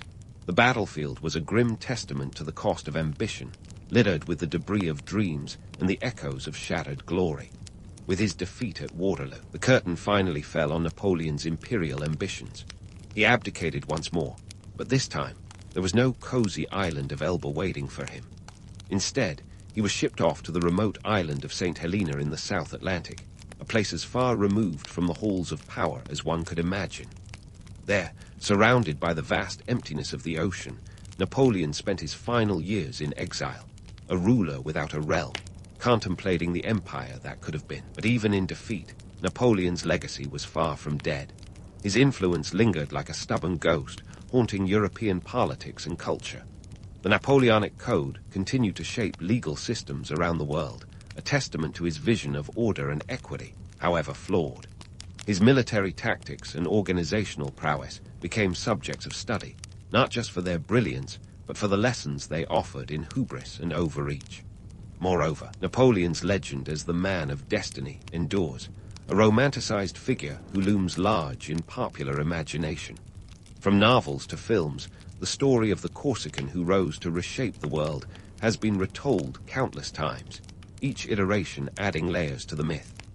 Yet, beneath the romance lies a complex reality. A man whose quest for power brought both innovation and devastation, whose charisma inspired loyalty, and whose ambition ignited wars that reshaped continents. In the grand tapestry of history, Napoleon's tale is one of contradictions. He was a liberator who became a conqueror, a visionary whose empire crumbled under the weight of its own ambition. His legacy is a reminder of the dual nature of power, the capacity to build and destroy, to inspire and to oppress. It's a story that resonates even today as leaders rise and fall, and the delicate dance of ambition and consequence continues to play out on the world stage. In the end, Napoleon Bonaparte was as much a product of his time as he was a shaper of it. His life was a whirlwind of triumphs and defeats, a testament to the heights of human ambition and the depths of its folly. As we look back on his legacy, we're reminded of the power of myth and the enduring allure of those who dared to dream big, even when reality had other plans. So, as you drift off to sleep, tucked in with new knowledge of history's most intriguing character, remember, the story of Napoleon is a cautionary tale, a legend, and a lesson all rolled into one.